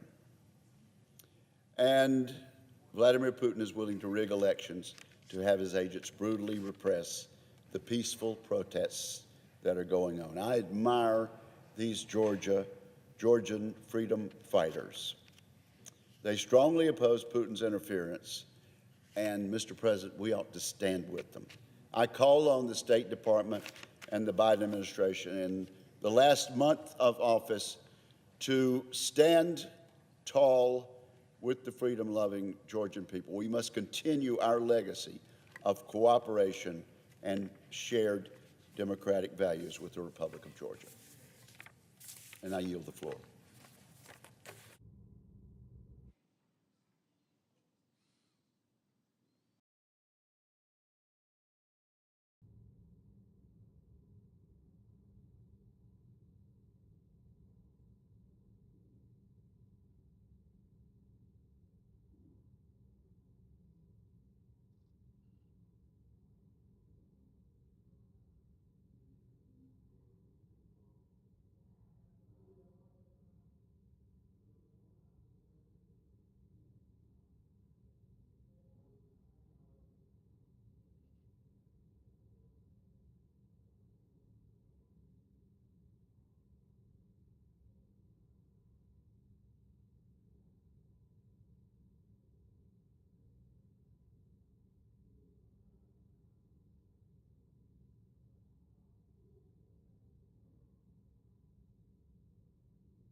Words, words, words.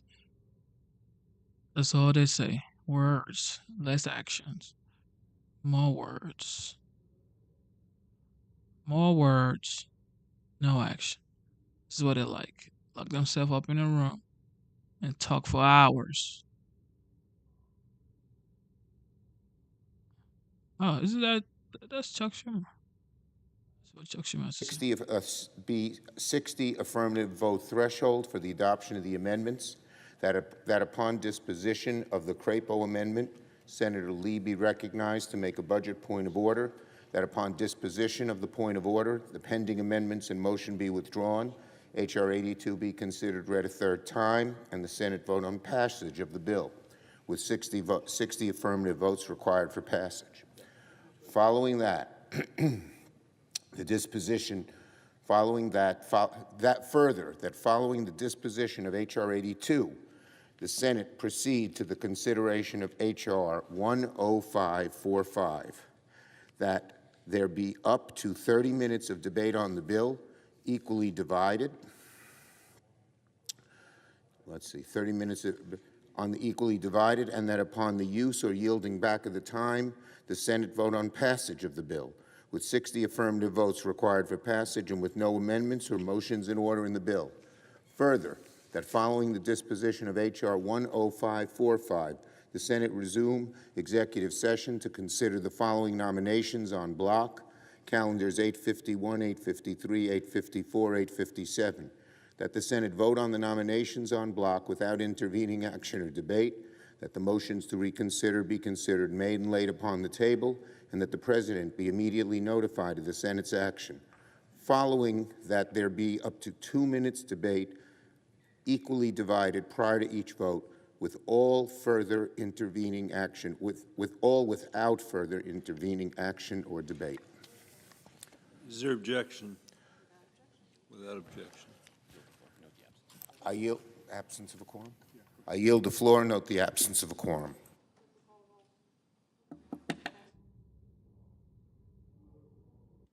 Ms. Baldwin.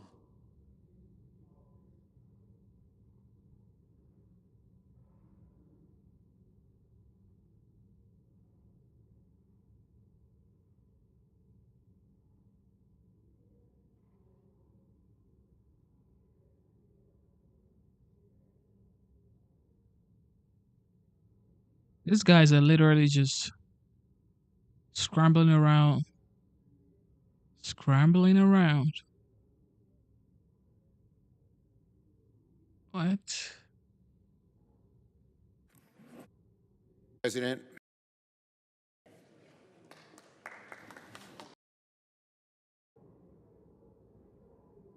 Oh, yeah. This ain't gonna work.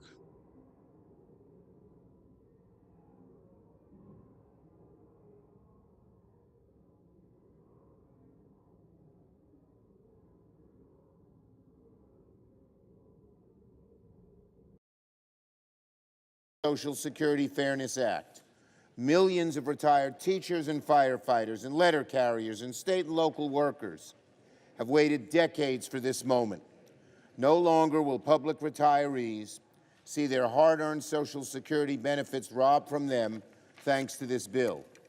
It's a very good thing that one of the final acts of the 118th Congress is delivering a huge win for working Americans. I thank my colleagues on both sides of the aisle for their outstanding work, particularly Senators Brown, Collins, Cassidy, who led the way, and all those who relentlessly across the country called their senators and got this done. And then, Madam President, tonight the Senate delivers more good news for America. Tonight the Senate delivers good news for America. There will be no government shutdown right before Christmas. This is a good bill. It'll keep the government open and funds and helps Americans affected by hurricanes and natural disasters, helps our farmers and avoid harmful cuts. We have order, please. The Senate will be in order. After a chaotic few days in the House, it's good news that the bipartisan approach in the end prevailed. It's a good lesson for next year. Both sides have to work together. But by dealing with people who've had trouble with disasters, by helping our farmers avoiding harmful cuts, this is a good bill, and I'm glad we're passing it. I thank my Republican colleagues for working with us to move this bill quickly through the Senate. It's a good outcome for America and the American people. I yield the floor. Under the previous order, the Senate will proceed to the consideration of H.R. 10545, which the clerk will report. H.R. 10545, an act making further continuing appropriations for the fiscal year ending September 30, 2025, and for other purposes. There will now be up to 30 minutes for debate, equally divided. Madam President. The senior senator from Washington. Madam President, I will not use 15 minutes, but I do want to just let our colleagues know that I am very pleased that we're on the verge of passing long overdue relief, desperately needed by communities who are recovering from disaster, as well as avoiding a damaging shutdown. The only reason it took so long and this much chaos to get here is that House Republicans chose chaos and chose to follow the whims of the richest man in the world. Needless to say, that is not how this should work. But I am glad that at the end of the day, we will avoid a shutdown and get disaster relief out to families and communities who are struggling after being hit by hurricanes and fires and floods and so much more. I worked hard with members on both sides of the aisle to finally get this aid across the line and to make sure we did so in a comprehensive way that meets the wide range of critical needs in the country. Okay, thank you. That would be the end of that for that. We are going to listen to Mike Johnson speak right here. Shout out to Mike Johnson.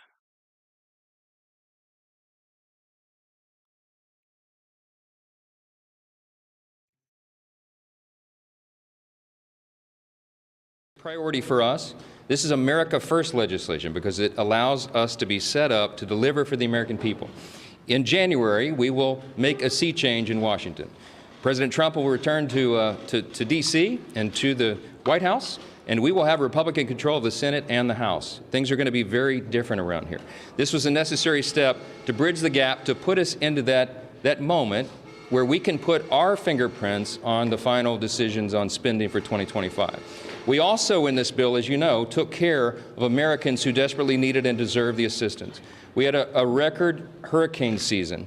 Hurricanes Helene and Milton in particular did dramatic damage across at least 6 states, the Carolinas, Virginia, from Florida, Tennessee, all the way through. And they have been waiting for the federal government to assist. We did that tonight in this bill. We also took care of our farmers, many of whom are on the brink of collapse because of Bidenomics, frankly, because the inflationary cost of their inputs and the inability they have right now to get loans from the banks and the lenders to put their crops in the ground, to put the seeds in the ground in the spring. So we had to take care of that, and we did. We are excited about this outcome tonight. We're grateful that everyone stood together to do the right thing. And having gotten this done now as the last order of business for the year, we are set up for a big and important new start in January. We can't wait to get to that point. We encourage swift passage in the Senate now. They need to do their job as the House just did. We will all go home. I want to wish everybody a Merry Christmas, Happy Hanukkah, Happy Holidays, and a Happy New Year, because I hope not to see you until we get back after that. I was in constant contact with President Trump throughout this process, spoke with him most recently about 45 minutes ago. He knew exactly what we were doing and why, and this is a good outcome for the country. I think he certainly is happy about this outcome as well. Elon Musk and I talked within about an hour ago. And we talked about the extraordinary challenges of this job. And I said, hey, you want to be Speaker of the House? I don't know. He said, this may be the hardest job in the world. I think it is. But we're going to get through this. We are going to unify this country, and we are going to bring the America First agenda to the people beginning in January. We cannot wait to get started. I hope you all have a great holiday. Hey, Sean Hannity here. Hey, click here to subscribe. All right. Shout out to Mike Johnson. It looks like he's pretty happy right there. Bill has passed. Of course, it was going to pass. Because yesterday when they were going back and forth, I'm just looking like y'all are just capping. Because it will pass. It is definitely going to pass. Stop acting as if you think it won't pass. So it's like a bunch of BS going on. All right, more on Luigi case right here. And we're going to go check out Liz Cheney. And we might end it right there with Liz Cheney. But this is Luigi. This boy just keeps getting famous every single time. Every time, Luigi keeps getting famous. I don't know. I mean, the guy has already become kind of a folk hero, and I think New York just helped him out. I don't know if he's become a folk hero, right? He's a violent criminal. What's interesting is that when it's a white guy, we always have to search for a reason. He might be a folk hero. It might have been about capitalism or healthcare or anything. Like literally this story, I can tell you this story. This story is the exact same thing that happened to a guy named Nipsey Hussle, who was a CEO who was stalked and killed in front of his business, and nobody cared about the reason for it, and everybody said it was gang-related, and it turned out not to be gang-related. But when it's a white guy, we search for a reason and valorize him and make him a hero, when he's just a violent criminal who did a violent thing. He's a thug. We are not searching for a reason to make him a folk hero. Thank you. The left is searching for a reason to make him a folk hero. You think it's a left thing?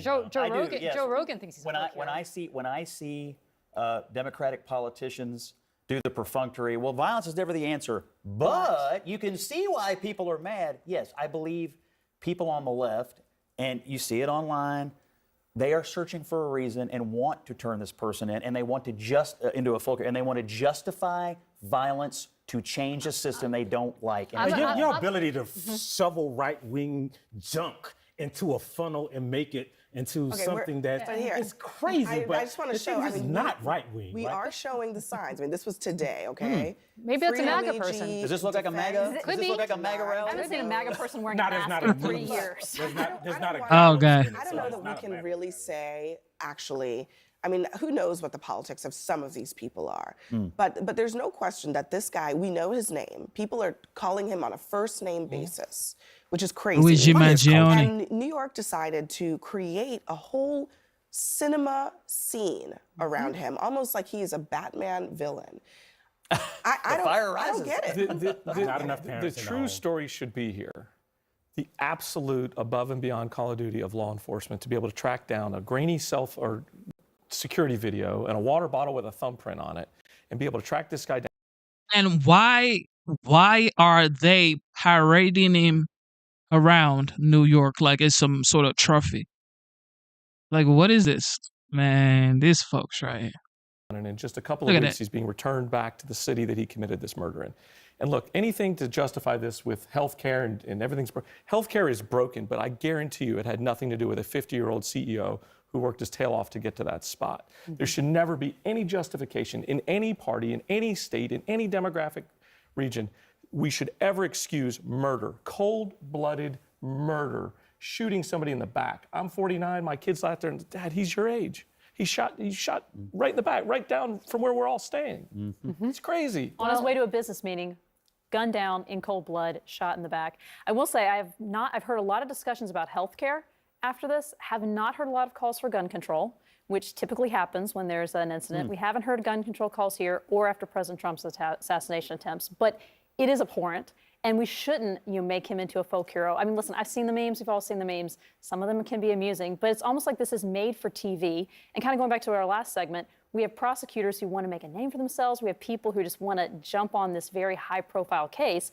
We have to be extremely cautious here. You know, the one thing I will say is we had a school shooting a few days ago, and you don't see the mayor of that town. You don't see the kind of attention that that's been getting because that's kind of become accepted, right? And so to me, a CEO gets shot, and all of a sudden the world shuts down, and school shootings have become so routine. Also because in that scenario, they decided not to publicize the person's name, not to make this person someone who is valorized. I think that you're right, that there's a big difference between what happened, but New York City, I mean, I hear what the mayor is saying about leading from the front, but what he did was basically make this front page news. Put this guy's face on every single newspaper. You know who's responsible? Live television all day today. But you know who's, I'm sorry, but you know who's responsible for this? You know who's responsible for catching this guy in New York City? Jessica Tisch, the police commissioner. You didn't see her doing this perp walk. You saw the mayor using this as a campaign event because he's got a primary. It's a very tough primary coming up next year. That's disgraceful. I don't know what Eric Adams was doing there, but this was not a time to be campaigning. And I think there is a connection to what she said about, like, this killer, the school shooter, valorized some violent killers in their manifesto. And so I think there's a connection to publicizing and valorizing these killers and violent people and perpetuating it. Yeah, we gotta go. But everyone, thank you very much. Eric Adams. Eric goddamn Adams. Showing Luigi to the world. I see. Bunch of BS. Bunch. A lot of these companies are changing how of they talk BS. about it, but they're still engaging in the practices. So, DEI, everybody in the chat. Diversity, equity, and inclusiveness. Do you think that's like a big deal in America now? Or it's dying? Or now with Trump, the 47th, coming back into the White House, do you think it's over? Let me know in the And chat. the reason why is because there's a lot of research that says that it helps companies make more money. It helps them perform better than their competitors. They're just trying to stay away from the public blowback, it seems. Well, I mean, let's not pretend that corporate America doesn't have a problem with race, doesn't have a problem with diversity. They do. But I think the color they care the most about is green. And so the first thing that happened with DEI was you had the George Floyd protests. You had a lot of pressure, both nationally and internationally, for companies to really commit to doing something about what was happening with race and racism in America. And now you have the blowback from that. That always happens. We see it historically, that whenever there are advances where race and other matters of diversity are concerned, there are always blowback. And so they're looking at the money. That's all they care about. Now the pressure is coming from the right. Before, the pressure was coming from the left. If it comes from the left again, they'll move back to where they were. I mean, some of the performative stuff in the post-George Floyd era, we could all live without, to be honest. I mean, I don't really need to see Coca-Cola's whatever, you know, just using that as a random example. But some of these corporations were just trying to virtue signal while doing nothing actually about what's going on within their companies. Yeah, I think the question is, do you want diversity, equity, and inclusion? That's the first question. It's kind of like a chart. And then if it's no, then okay, then the conversation ends. And if it's yes, then it's like, how do you actually get there? From 2020, even in that year, many companies did, again, symbolic postings on their websites. But to do real DEI work takes, the intervention is not just one office with one person who does a webinar once a year during Black History Month or Women's History Month. You really have to evaluate your practices, your protocols, and really make a long-term commitment. It takes time.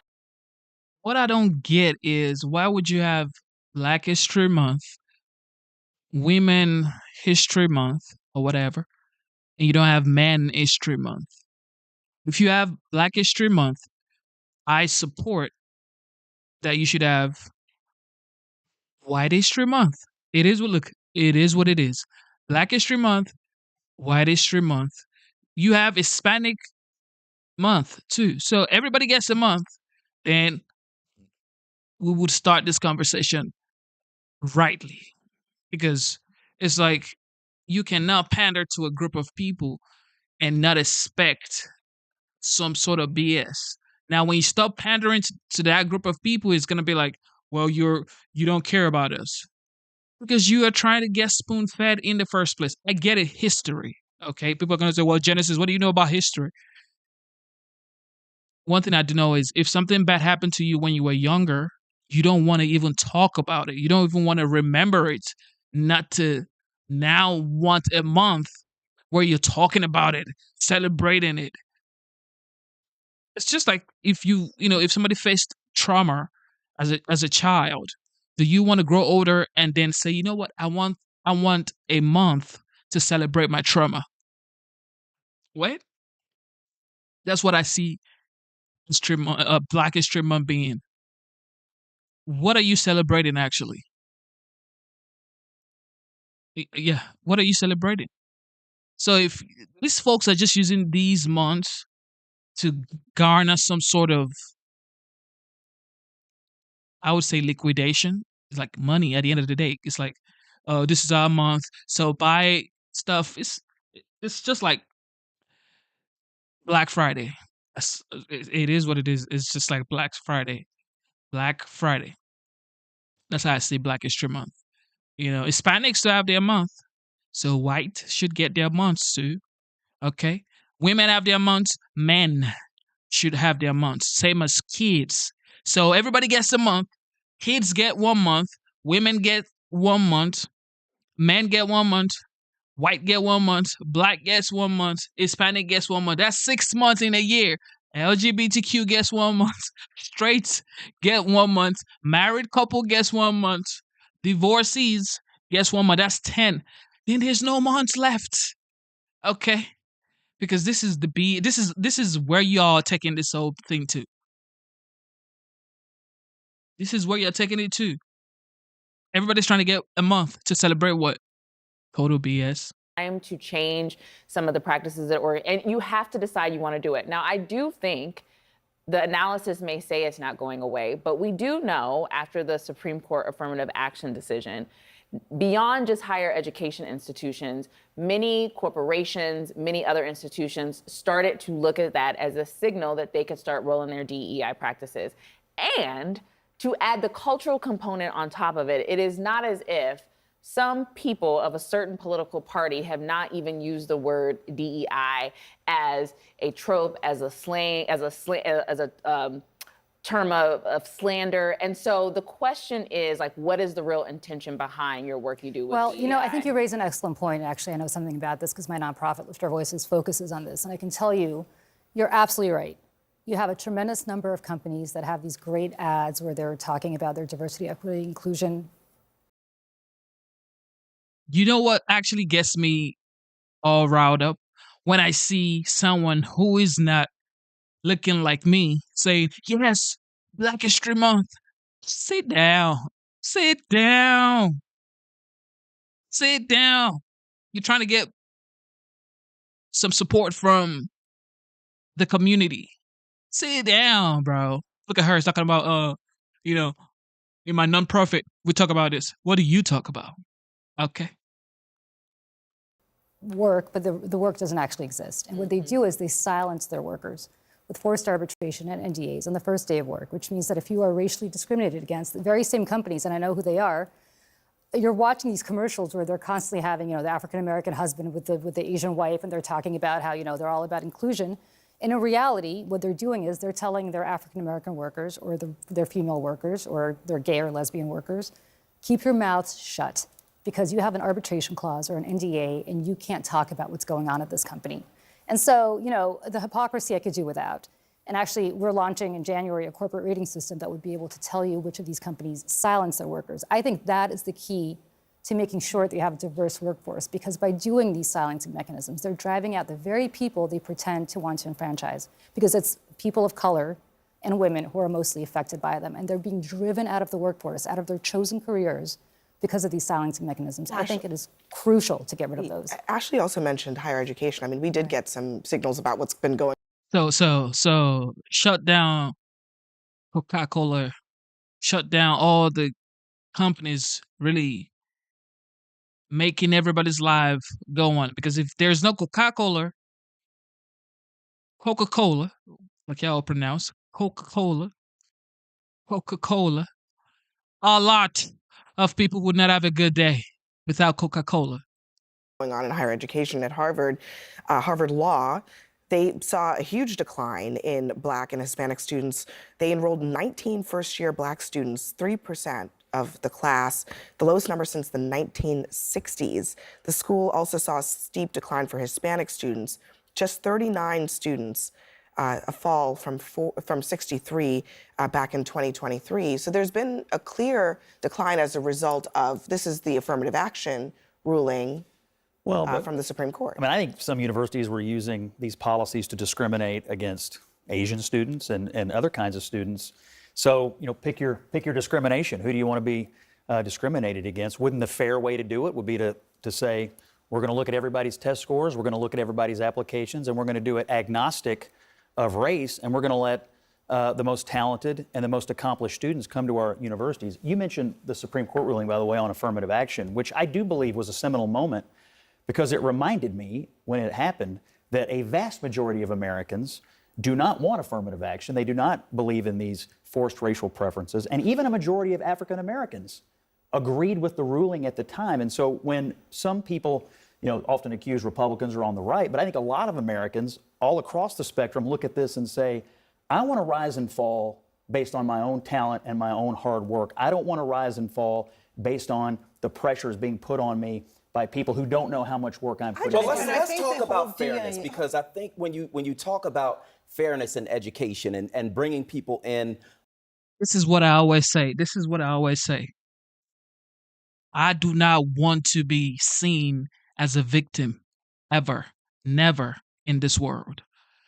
If I die, I die. Okay.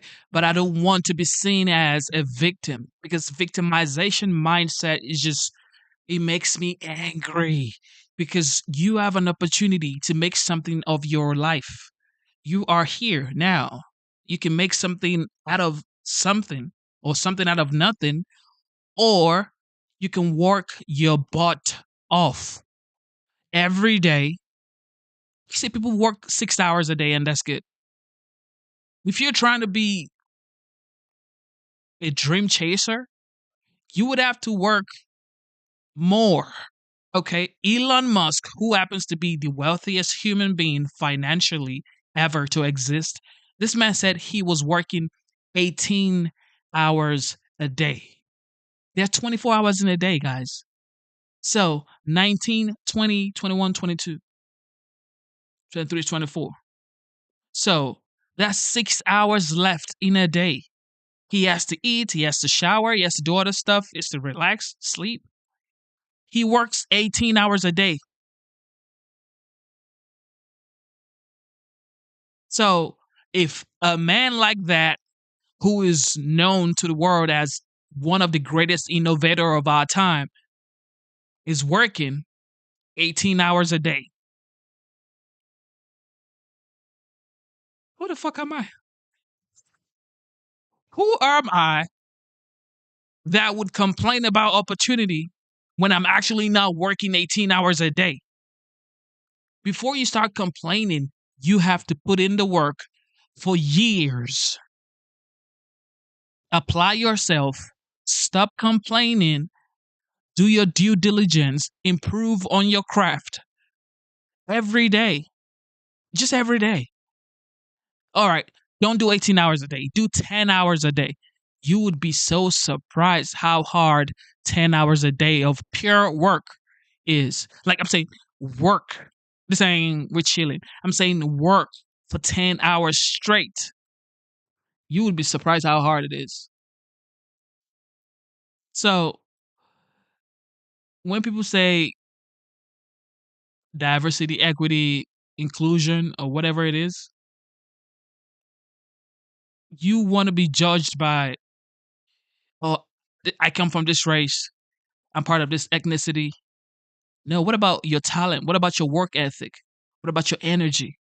What about I'm going to get it regardless of where I came from, my circumstances, because I believe in myself and I'm going to keep going. I would never quit. This is why I voted for Trump, because this man always says, never, ever, ever quit.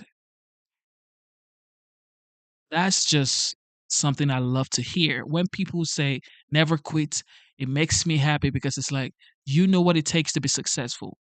And most people wouldn't like that kind of conversation. Like, never quit, keep going, apply yourself, work as hard as you can, and work for a long amount of time.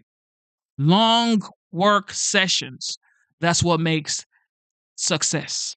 Long work sections. You don't work for 2 hours and you're Gucci. No. This is Elon Musk, guys. Sending a rocket to space, creating Tesla, saving the climate,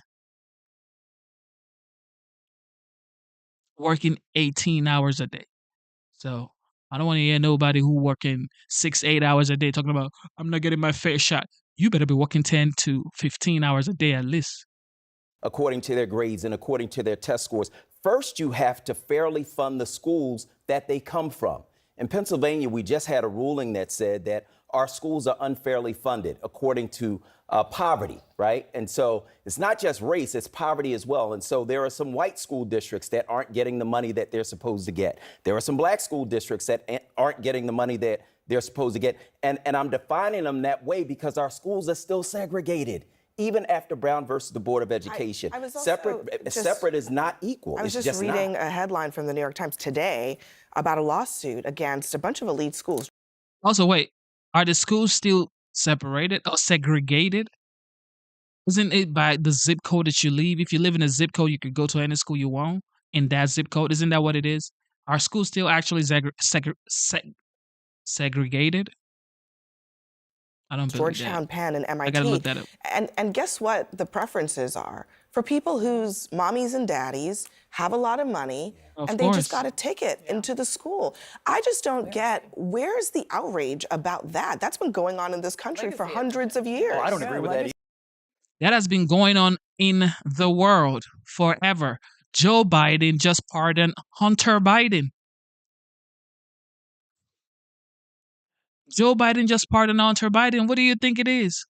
Where's the outrage? Why are we only focused on race when this is affirmative action? But I do have something to say about what you just said. No, I just wanted to say that I think that the whole issue of DEI became much more prevalent when there were issues in the military. I think a lot of people were very put off by some of the contradictions, concern that our soldiers weren't really ready for their missions and were more concerned about DEI or more concerned about their pronouns that they used. And this was, I think, part of what really set off a lot of Republicans and conservatives that, you know, they started to look into DEI initiatives and are they working and what do they really mean? I think one of the things about the affirmative action decision that is a misconception is that there is this belief of what is the merit-based system if you're just looking at grades, but what actually adds to the quality of the discussion in a classroom at a higher education institution.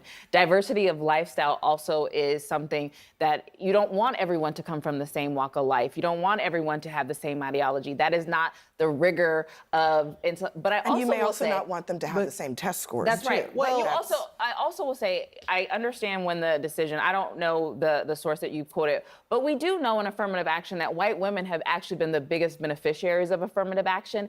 And even though the lawsuit was brought and it was brought with Asian American plaintiffs, their numbers have also decreased. So they are also seeing backlash from that ruling. Oh, man. These folks, guys. These folks. Shout out to Liz Cheney. What's going on right here? Donald Trump, just weeks away from being invested with the immense powers of the presidency, calling for a criminal investigation into Liz Cheney over witness tampering after a report from House Republicans singled her out, accusing her of colluding with a witness on the January 6th committee and recommending she be investigated for possible criminal prosecution. The president-elect weighing in on Tuesday's report just 3 hours ago, saying this on his Truth Social platform, quote, Liz Cheney could be in a lot of trouble based on the evidence obtained by the subcommittee, which states that numerous federal laws were likely broken by Liz Cheney, and these violations should be investigated by the FBI, end quote, 3:11 a.m. this morning. The president-elect there, referring to the report released yesterday by a Republican-controlled House subcommittee, alleging what it called, quote, the failures and politicization of the January 6th Select Committee, end quote. The report calls the committee, quote, a political weapon with a singular focus to deceive the public into blaming President Trump for the violence on January 6th and tarnish the legacy of his first presidency. Among the report's allegations against Cheney that she colluded with one of the committee's witnesses, Cassidy Hutchinson, who served as an assistant to White House Chief of Staff Mark Meadows. Hutchinson provided testimony about Trump's actions on January 6th, including recounting a story she was told about an interaction the president had with his Secret Service driver. The president said something to the effect of, I'm the effing president, take me up to the Capitol now. To which Bobby responded, sir, we have to go back to the West Wing.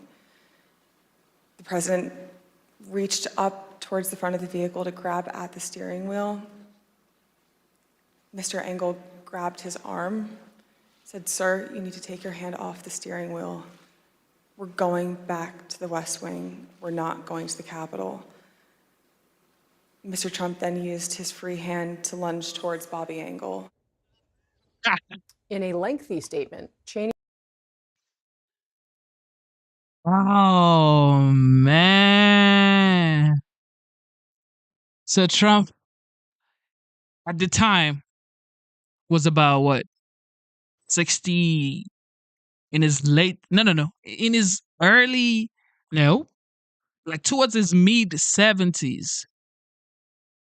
This guy was in his mid 70s launching his arm towards his Secret Service. According to that lady, you can never make this up, people. He refuted the report's findings. She says that it, quote, intentionally disregards the truth and the Select Committee's tremendous weight of evidence and instead fabricates lies and defamatory allegations in an attempt to cover up what Donald Trump did, end quote. What did Donald Trump do? On January 6th, after spending months promoting false claims of election fraud, he stood on the ellipse and he said this. We will never give up. We will never concede. It doesn't happen. You don't concede when there's theft involved.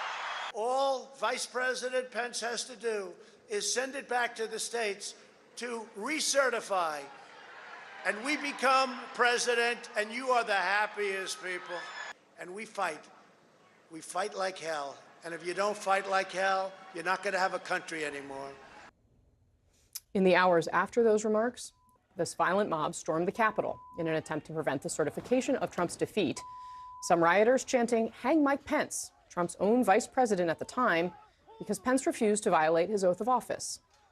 That deadly day's events were enough at the time for Republicans to condemn Trump. There's no question, none, that President Trump is practically and morally responsible for provoking the events of the day. No question about it. The president bears responsibility for Wednesday's attack on Congress by mob rioters. Oh, forgot this He time. should have immediately denounced the mob when he saw what was unfolding.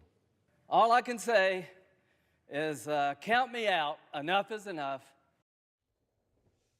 But now, of course, 4 years later, the Republican Party once again united behind Trump, and in little over a month, he will once again control the federal government, have the authority to order the investigations, or at least have the people that he installs in Department of Justice positions undertake investigations that he has openly called for months. I think those people committed a major crime, Sir? and Cheney was behind it. For what they did, Yeah. honestly, they should go to jail. All right, our panel is here to discuss. Jeff Zeleny, CNN Chief National Affairs Correspondent. Michael Warren, Senior Editor of The Dispatch. Karen Finney, CNN Political Commentator, former Senior Spokesperson for Hillary Clinton's presidential campaign. And Kristen Soltis Anderson, she is a CNN Political Commentator and a Republican pollster. Welcome to all of you. Thank you so much for being here. Mike Warren, I want to start with you in terms of the singling out of Liz Cheney in this report and the way that it sets up what Donald Trump is now. I mean, it's almost as though this House subcommittee has pitched the ball. Donald Trump is hitting it in the direction of his incoming Department of Justice. It's not as though he hasn't said this was what he was going to do, but we are now seeing it play out. That's right, retribution. That's what he promised on the campaign trail.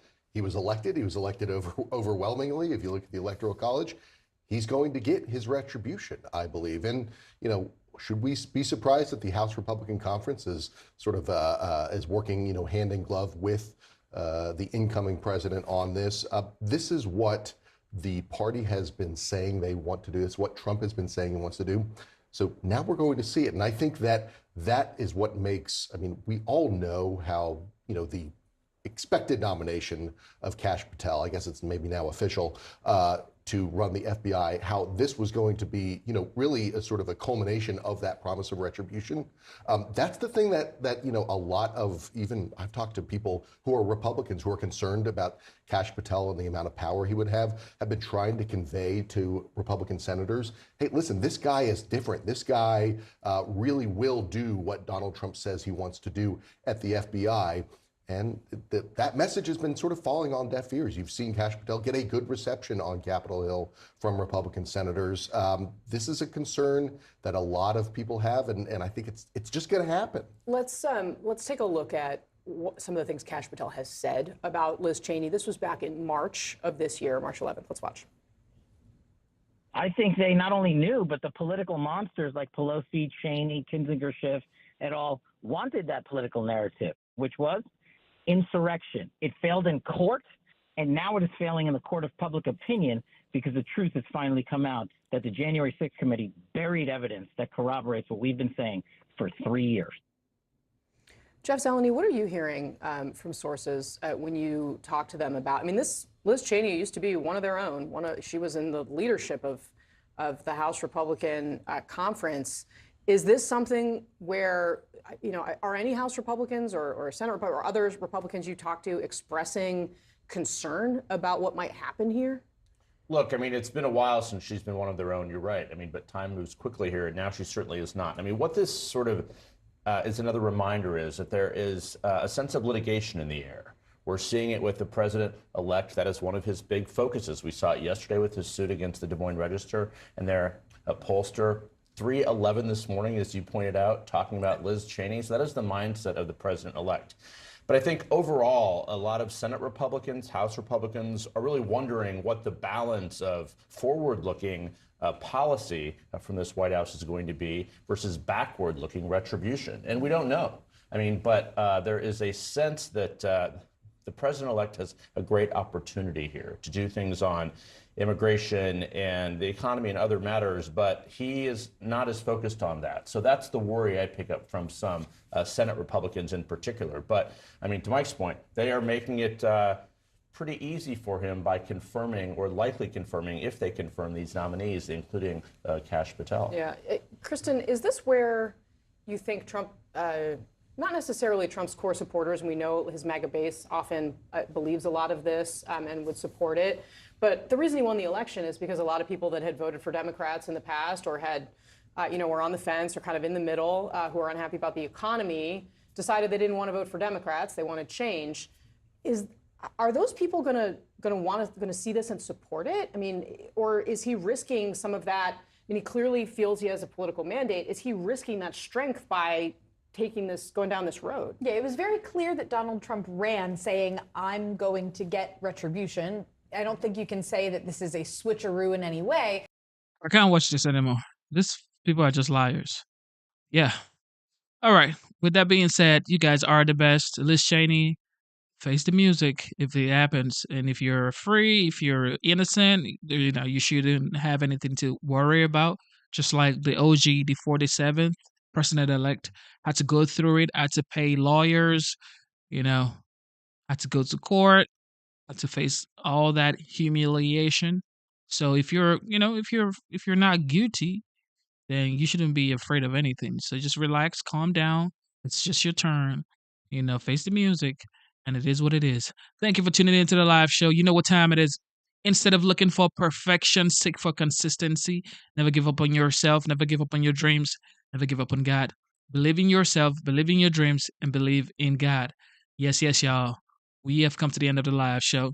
Yes, I told you I was going to come here. We've been streaming for 3 hours, 49 minutes. It is currently 1:53 a.m. and today's date is the 21st of December, 2024.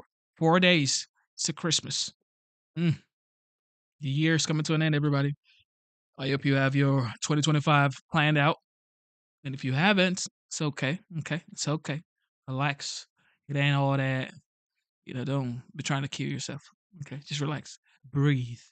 Everything is going to be okay. All right. But thank you for watching the live show. God bless you guys. If you didn't like the live stream, double tap your screen right now to give this video a like. All you have to do is double tap your screen And thank you guys for being a part of the show. Thank you for tuning in. God bless you. Your boy, Genesis, is signing out. Hopefully, I come here earlier tomorrow. I really want us to be streaming like really 10 hours a day, like minimum. But because I really want to make this like a full-time thing, but I have a lot going on. Okay. I have a lot going on the side. So hopefully that's my goal for 2025.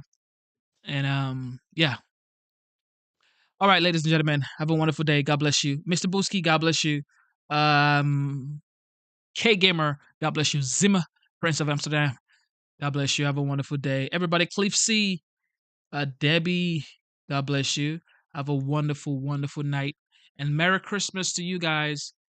Well, it's not Christmas yet, but Merry Christmas. Santa Claus may be coming to your home to leave a little some, from the chimney.